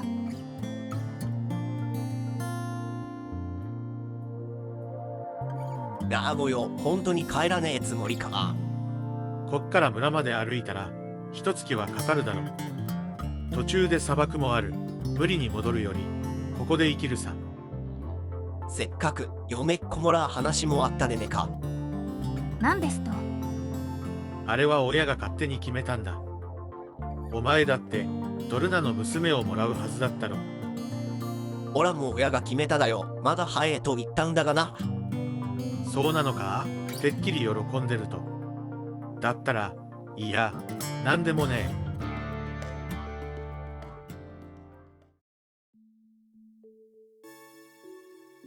お、なおじゃないか。久しぶりじゃの。ご無沙汰してます、ファロ議員。共和国から光る谷に移ったと聞いたが、元気そうで何よりじゃ。いや、これがなかなか居心地のいい村でして。有馬ツリーの調査はそっちのけか。あ、それならプリシラに報告済みです。問題なしっす。ご利益があるきれいな木ですが、共和国の脅威にはならないですよ。そんで金属加工の技術を村に教えたいんですよ。村人たちは協力的ですから、共和国の良い隣人としてお役に立つと思いますよ。金属の加工はむやみに他の部族に教えるわけにはいかん。とはいえ、谷の部族が本当に我らに忠誠を誓うというなら話は別だ。対価を払えということですね。最近ズクレイドが街道沿いでキャラバンを頻繁に襲っておる。調べたところ、虫どもの森の奥にある廃墟に拠点があるようなのじゃ。そこに行って盗賊どもを退治してくりゃええだな。虫の森を抜けてか、ずいぶん高い対価ですね。技術にはそれだけの価値はあるはずじゃ。確かにあの硬い金属で作られた弓はすごかった。ズクレイドも金属の武器を狙って職人をさらおうとしてくる。お前らがズクレイドに対抗してくれるなら技術を教えてやってもよいのだ。わかった。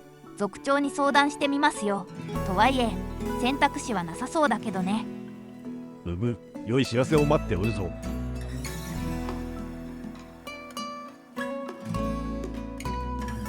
なるほど、盗賊退治か。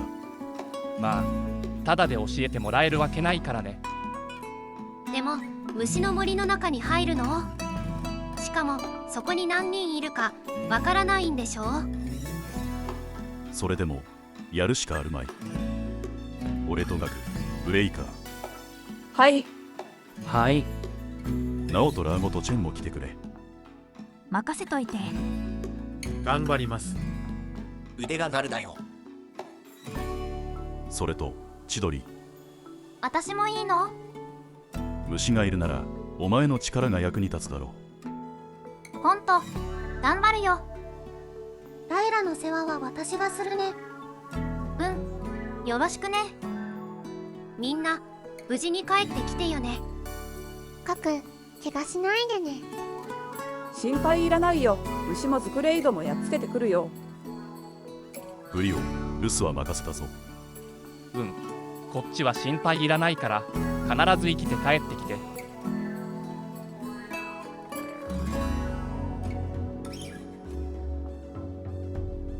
お父さん、どこに行ったの？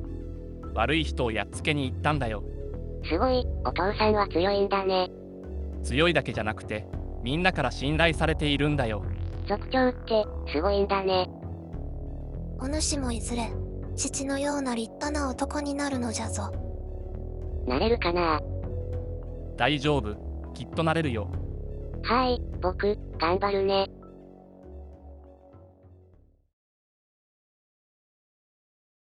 族長、虫です。近づかれる前に弓で始末しろ。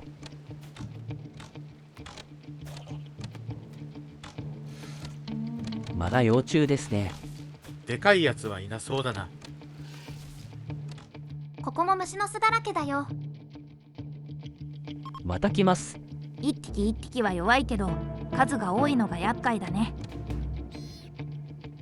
ちょっと焼いてみる？そうだな、試してみろ。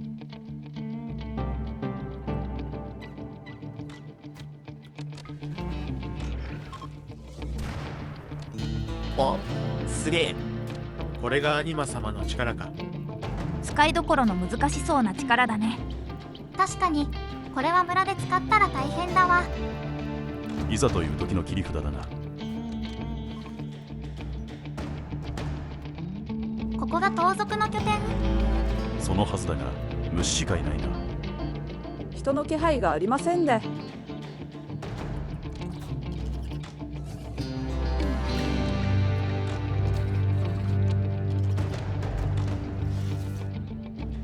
あそこの燃えてるとこに誰かいるよ。インビットか。ということはスクレイドだな。状況から察するに虫に襲われてインビットたちは逃げたか食べられたのでしょうね。じゃあ目的は達成？そういうことかな。残った虫を片付けないとな。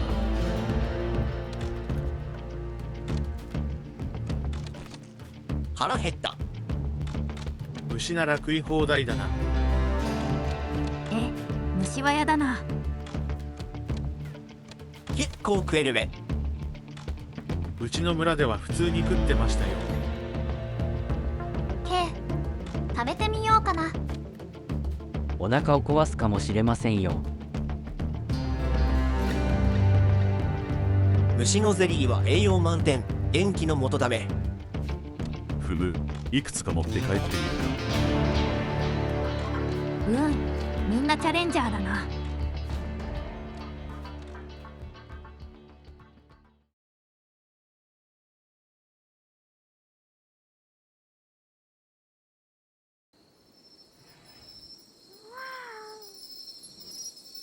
伊勢、しっかり。気を失わぬよう声をかけ続けるのじゃ。レザー様、もう丸1日以上苦しんでいます。いくらなんでも時間がかかりすぎでは。確かに難産じゃが稀にあることじゃ。お産とは命がけなもの、手は尽くすが覚悟はしておくのじゃぞ。そんなアニマ様、どうか伊勢と子供をお守りください。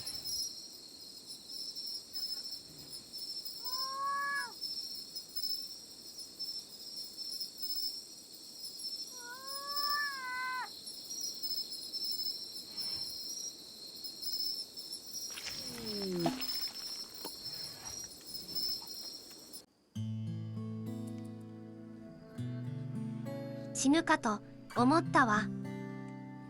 でも生まれてくれてよかった。女の子だね。名前はどうしようか。アニマ様からいただいて、兄はどうかしら。アニカ、いい名前だね。ゆっくり休んで早く元気になってね、伊勢。ええ、心配かけてごめんね。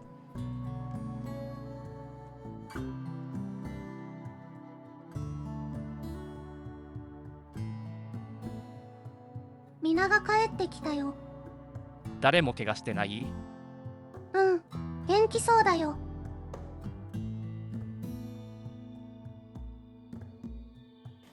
この緑のベタベタしたものは何？お土産だよ。虫のゼリーだよ。虫のゼリー？ラーボさんとチェンさんの村では貴重な栄養源だったんだって。産後の需要にもいいそうだよ。遠慮しとくわ。せっかくだから食べてみます。オラも食うべん、久しぶりだべ。これはうまい。本当に口の中に広がる酸味と甘みが絶妙なバランスで、芳醇な香りはまるで果実のようなかぐわしさ。おいしい。やだ、本当に美味しいじゃない。すごい美味しい。もう一個食べていい？一度にたくさん食べるとお腹を壊すことがあるので気をつけてください。そうなの？でも止まらないわ。知らなかった。虫のゼリーがこんなに美味しいなんて。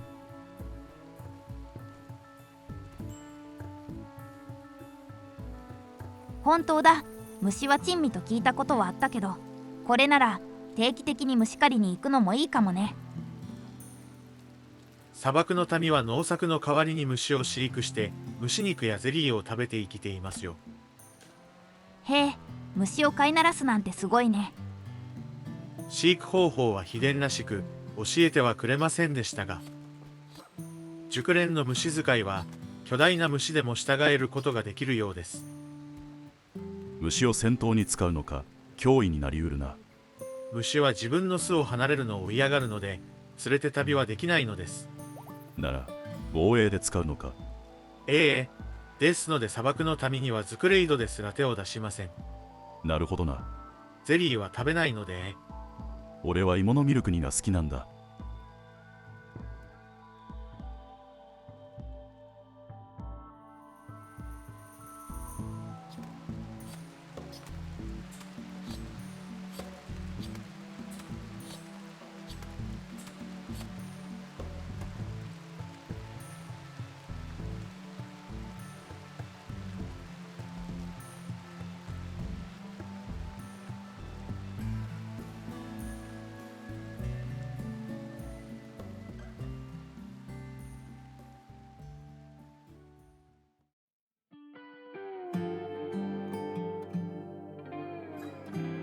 盗賊退治も無事終わり、穏やかな日々が続いている。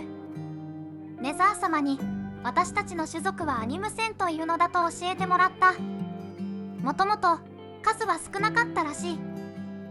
そしてアニムセンはやっぱり私たちが最後の生き残りじゃないかってこと。共和国にもいないし、南から来たラーゴとチェンさんもアニムセンを見たことないらしい。この世界にはたくさんの種族がいて、数が多いのはナオさんみたいなベースライナーと呼ばれる人たち。クサビちゃんはダートモールで同じく数が少ない。でも私たちの村ではみんな仲良く暮らしている。子供も生まれてるし、アニマ様の声を聞けるのが私たちアニムセンだけなら、この血筋を絶やさないように頑張らないといけないね。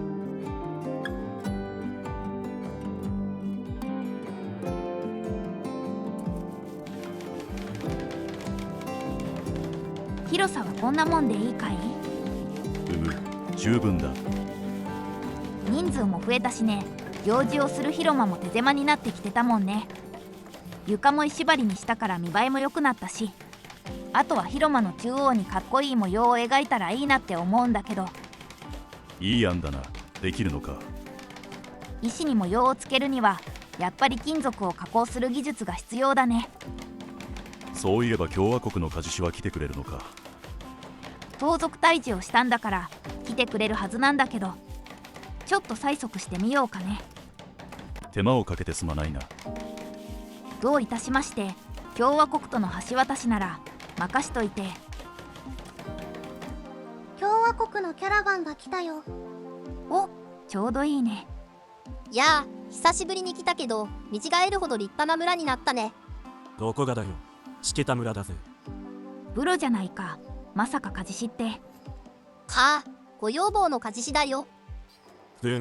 技術を教えたらさっさと帰らせてもらうから。マジか。最悪じゃん。それはこっちのセリフだ。プリシラ、チェンジ。悪いけど手の空いてる鍛冶師は彼だけなんだ。二人は幼なじみだろう。仲良くできると思ったんだがね。こいつと仲良かったことなんて一度もないんだけど。俺だって好きで来てるわけじゃないんだ。嫌なら帰ったっていいんだぜ。まあまあ、少しの間だから我慢しておくれ。族長のトロスだ。約束を守ってくれて礼を言う。隣人として当然のことですよ。それではあとは頼みます。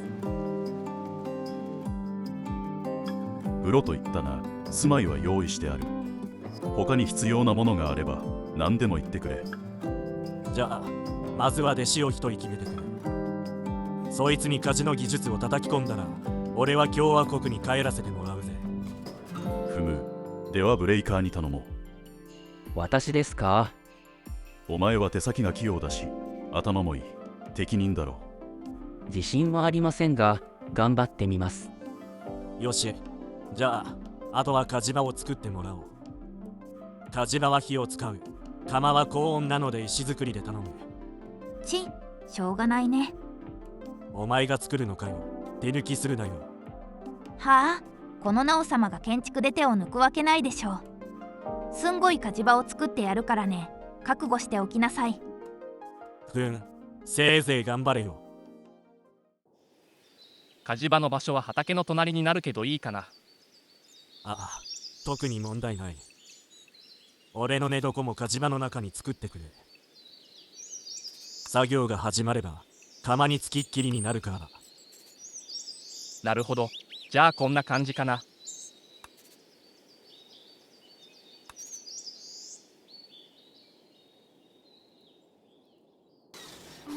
まったく壁は石にしろはまだしも、床は磨けだの、ベッドは頑丈にしろだの、注文が多いんだから。お前ら石膏職人と違って鍛冶職人の作業は繊細なんだよ。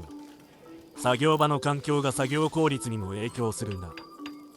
それとこの村ビールはあるんだろう。あ、ビールなら今年の冬から作ろうと思ってるんだ。もうすぐ小麦が収穫できるからね。もうちょっと待ってて。ならいい。鍛冶の後は冷えたビールが欠かせないか。あんたね、あんまりわがまま言うんじゃないよ。共和国の評判が下がっちまうよ。俺は来たくもないのに命令されたから仕方なく来てやった。ビールくらいじゃ割に合わない仕事だぜ。とにかくこの村の人たちはいい人ばっかりなんだから、もうちょっと口の利き方に気をつけなさいよね。お前に言われたくねえ。子供の時から人のことをアホだのバカだの言ってたくせに。そりゃあんたが本当にアホなことばっかりしてたからでしょ。なんだとこら。ああ、やんのか。やってらんねえよ。大丈夫かしらね、あの二人。子供の時から喧嘩ばっかりしてたんだって。ある意味仲良しだよね。そうかしら。本気で仲悪そうに見えるけど。大丈夫だと思うよ。そうなの？さっきプリシラさんがこっそり教えてくれたんだけど、本当は違う人が来るはずだったのに、ブロさんが絶対自分が行くって議員に掛け合ったんだって。それってプリシラさんは知らないことになってるから、僕たちも気づかないふりしてやってくれって。まあとんだツンデレ坊やなのね。共和国の人たちってなんだか面白いね。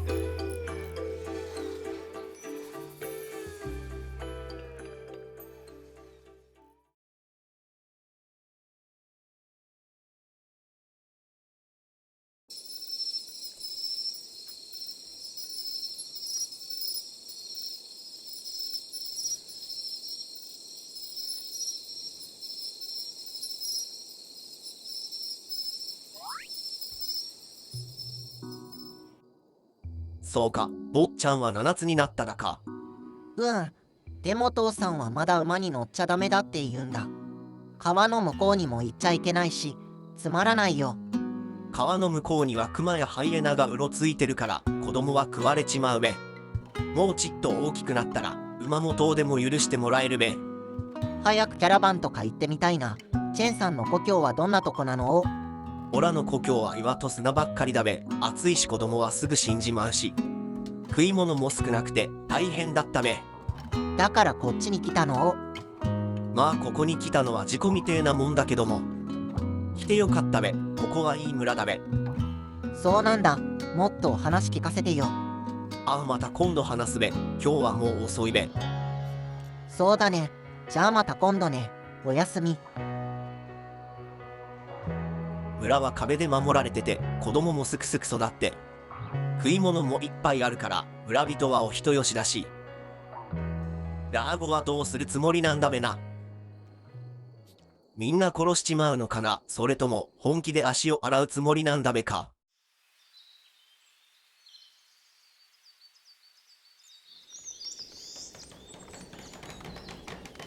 ったく、なんで俺が畑の手伝いなんて。火事場ができるまでどうせやることないでしょ。お世話になるんだから手伝いくらいしなさいよね。好きでお世話になってるわけじゃねえってば。ここには果物を植えるそうですよ。たくさん取れたらお酒にするそうです。酒か。ならまあ。ここは肥沃な土地ですからきっと豊作ですよ。ラーゴさんも故郷では農業をしてたの？いや、私の村は作物の育たない荒野でしたから。南から来たのか。あの辺は盗賊も多いし大変らしいな。ええ、資源もあまりなくて作物も育たないし、本当に貧しい村でしたからこっちに来てよかったですよ。そっか、大変だったんだね。ラーゴさんやチェンさんの家族も呼んであげられればいいのにね。遠いですからね。それに家族とは折り合いも悪かったので、まあなるようになりますよ。それが人生です。そっか、まあそうだよね。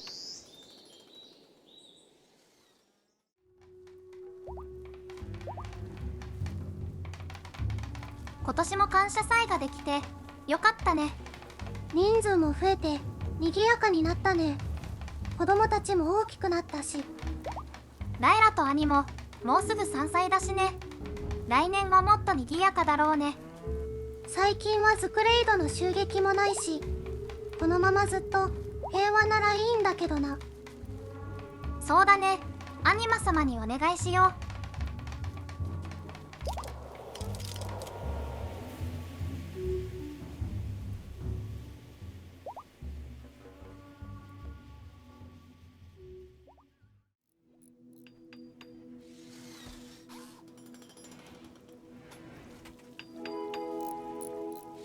ラーゴ、チェン、2人に頼みがあるんだがいいか。どんな御用でしょうか。秋のうちに共和国に交易に行ってきてくれないか。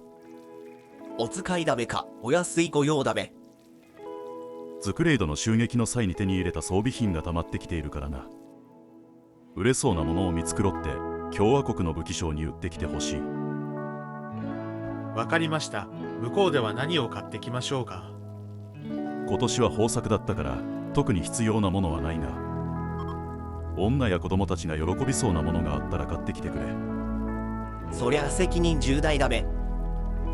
承知しました。すぐに行ってきます。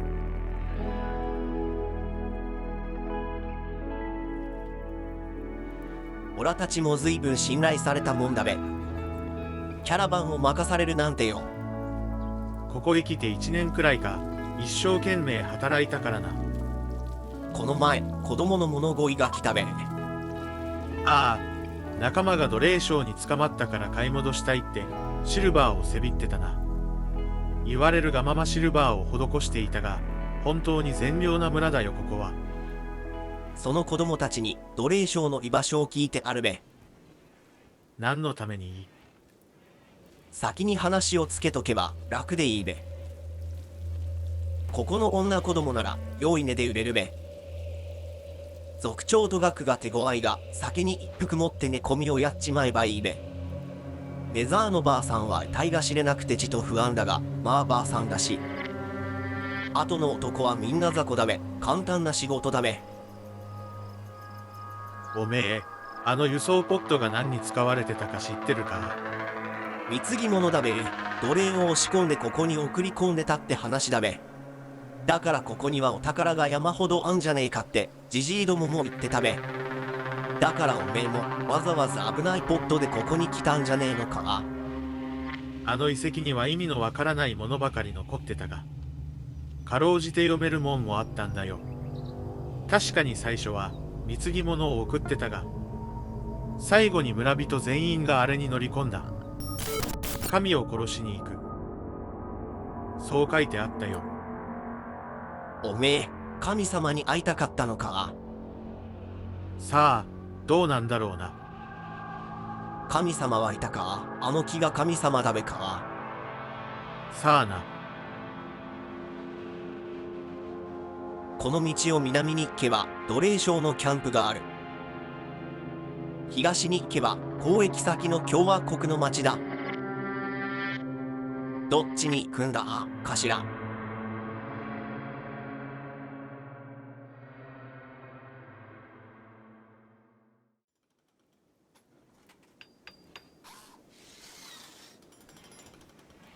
ずいぶん遅くまで作業してるね。職人だからね、のめり込むとああなっちまうのさ。ご飯も食べてないわよ。大丈夫なの？ああなったら終わるかぶっ倒れるまでやめないさ。すごいね、さすが職人。でももうすぐ完成しそうよ。できた。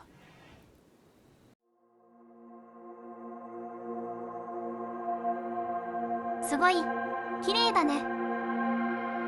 線の中にも模様が描いてある。すごく細かいね。すごいわね。これが職人芸なのね。悔しいけどこれは認めざるを得ないね。素敵な広間になったね。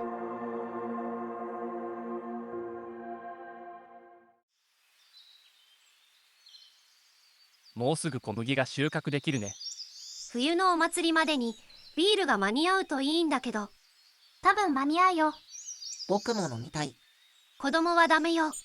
そんな。そういえばラーボさんたち遅いね。コルベトマガスなら2日もあれば帰ってこれるはずだけど。何かあったのかしら。あ、今2人が帰ってきたよ。遅くなってすみません。買うものに悩んでたら時間かかっちまったべ。お宮であるの？坊ちゃんは勉強が好きだから本を買ってきたべ。わーい、ありがとう。貝紫の布も買ってきました。これで共和国風の衣装を作ったらきっと皆さんに似合うかと。ああ、素敵な色。ありがとうございました。これで祭りも華やぎますね。お役に立てて何よりです。チェンさん、後で遊ぼうね。ダメよ。帰ったばかりでお疲れなんだから。大丈夫だべ。元気いっぱいだべ。父ちゃんに内緒で馬の乗り方を教えてやるべ。やった。まったくもう。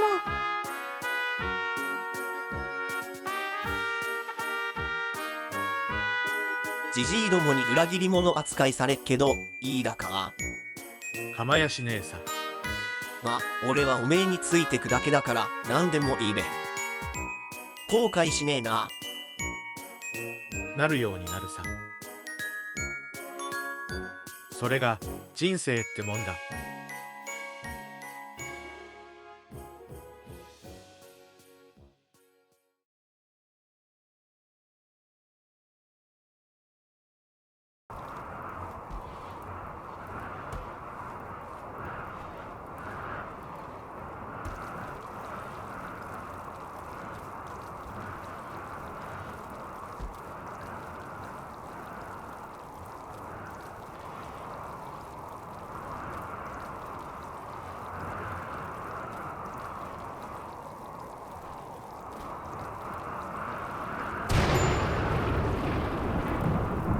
あ、雷が落ちたよ。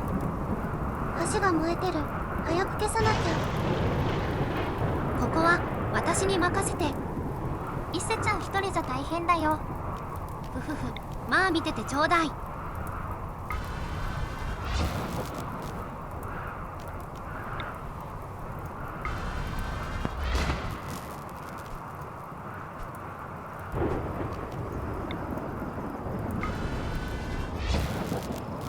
消火完了よ。すごい。今までやけどしながら全員で消してたのに。ふふふ、アニマ様にいただいたお力よ。ちょっとした火事ならもう怖くないわね。よかった。この時期は雷が多くて毎年大変だったものね。あら、ネザー様、こんな天気にどこへ行くのかしら。最近よく森へ行かれるみたいね。薬草でも探してるのかな。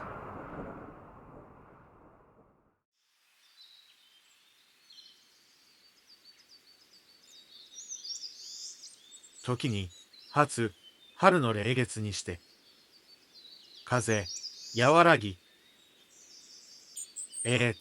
梅は読めない。これは驚いた。そなた、古代語が読めるのか。ネザー様、いや子供の時から遺跡が遊び場でして、いろいろ見ているうちに少し読めるようになったのですよ。そなた、そのつまらない芝居、そろそろやめたらどうじゃ。何のことでしょそなたとジェン、二人とも愛想よく笑っておるが、このところ、いつにも増して下道の匂いがプンプンしておるぞ。う。すべてお見通しというわけですか。時に初春の霊月にして記憶和らぎ、梅は狂然の子を開き、蘭は愛語の子を香らす。そこにはそう書いてあるのじゃ。意味は何ですか。冬が過ぎ春が来て美しく咲く花を見ながら宴会をしている様子を歌っておる。花を見ながら。古代人とは随分のんきな人たちだったんですね。その歌にはな、人々が美しく心を寄せ合う中に文化は生まれ育つという思いが込められておるのじゃ。美しく心を寄せ合う。奴隷を貢がせていたのに美しく心を寄せ合う。そなた、ここを奴隷商に売り渡すつもりか。初めはそのつもりだったけどやめたよ。俺の故郷は盗賊の村だった。荒野には何もない。水も木も家畜も作物も。生きるためには奪うしかない。俺の村では女はみんな奴隷だ。俺の母親も当然奴隷だった。村中の男の慰み者だったから、誰が父親かはわからない。毎年のように子を産まされていたが、大人になれたのは俺だけだ。俺が13の時、母親は病気で動けなくなった。村の男たちは母を小屋に連れて行き、そこに捨てた。俺はこっそり村を抜け出して、わずかな食料を持って母のところに行った。だが、そこには獣に食い散らかされた母だったものしか残っていなかったよ。それからは村のじじいどもと襲撃に明け暮れた。たくさん殺した。命乞いをする母親の目の前で赤ん坊を火に投げ込んだこともあった。そして空いた時間は遺跡を調べることに没頭した。そこにはここにいる神について書かれていたんだ。神とは何だ？本当にいるのか？それを確かめたくてここに来た。がっかりだよ。ここには変な木とお人よしの村人しかいねえ。彼ら安住のアニム船はな、美しく善良で優しく、およそこの世界で生き抜くのは難しい特性ばかり持っておる。それはな、彼らがそう設計されているからじゃ。彼らは人間の愛玩用として作られた種族なのじゃよ。神様のペットってことかいい？さあな、彼らを作った者は彼らを残して滅んでしまったからの。だがアニム船は生き延び適応し、自らの力で生きようとしている。彼らは何かに守られている。それは間違いあるまいな。人々が美しく心を寄せ合う中に文化は生まれ育つ。その詩と同じ思いを彼らアニム船の中にも見出せるのではないか。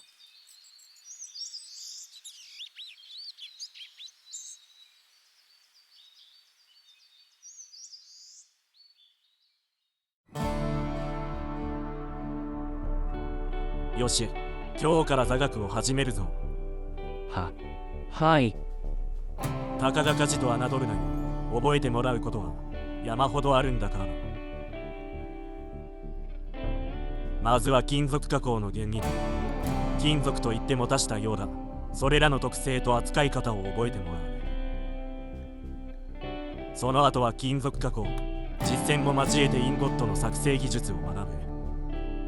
その過程で溶接も学んでもらうぞ。それらが終わってようやく勝ちだ。金床を使い、インゴットの加工の基礎を習得する。これでようやく家事の基礎が完了だ。授業は午後1時から5時まで、1日5時間行う。俺は厳しいからだ。覚悟しろよ。わかりました。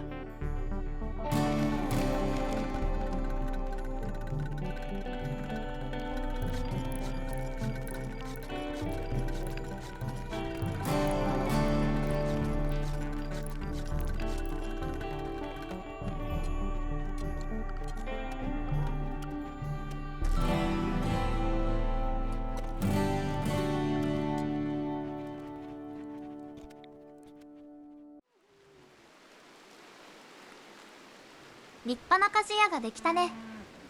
設計はプロだけど建てたのはほとんど私だからね。二人の息はぴったりだね。変な言い方しないでよ。見たことのないキャラバンが来たよ。はじめまして、私は円筒王国のアグネルです。円筒王国、初めて聞く名だ。最近南方の共和国から独立し、自分たちの国を作ったのです。円筒王は平和を愛するお方なので、こうしてキャラバンを通じて友好的な派閥を募っています。そういうことなら異論ない。キャラバンならいつでも歓迎だ。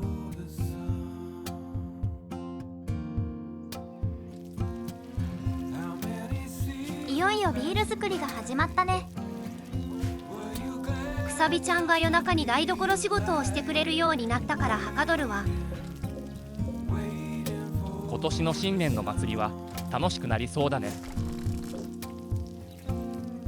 食堂も改装しようか。鉄が使えるようになったから家具もいろいろなものが作れるよ。いいね。素敵な食堂にしよう。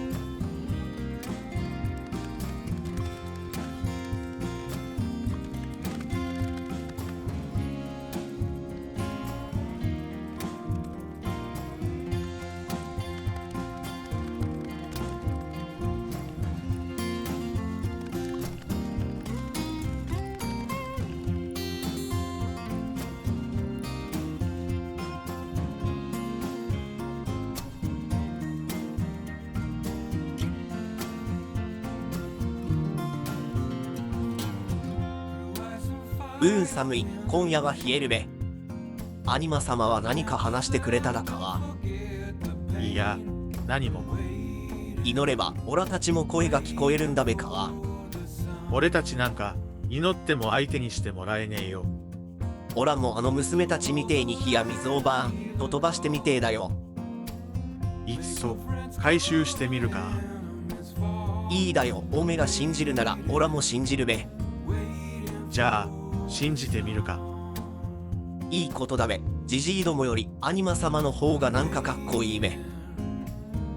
そうだな、かっこいいな。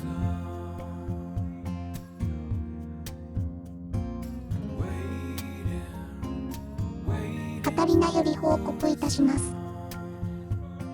現在アニム船たちは順調に進化を続け、鉄器文明へと到達いたしました。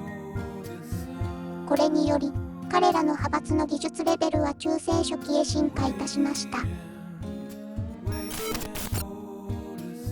また惑星全体にも鉄器文明が広がり、新たな中世技術の派閥が誕生しています。星系の支配権は現在神聖アルドメリ帝国です。銀河法により原住民への積極的干渉は禁じられていますが、アルドメリ帝国は銀河議会理事国であるため、法を無視して干渉してくるリスクがあります。コードを確認。ランディ、これは。承知しました。コードを実行。惑星に新たな派閥を追加します。実行中。メカノイド配部の追加が完了しました。了解しました。それでは、プロジェクトを継続します。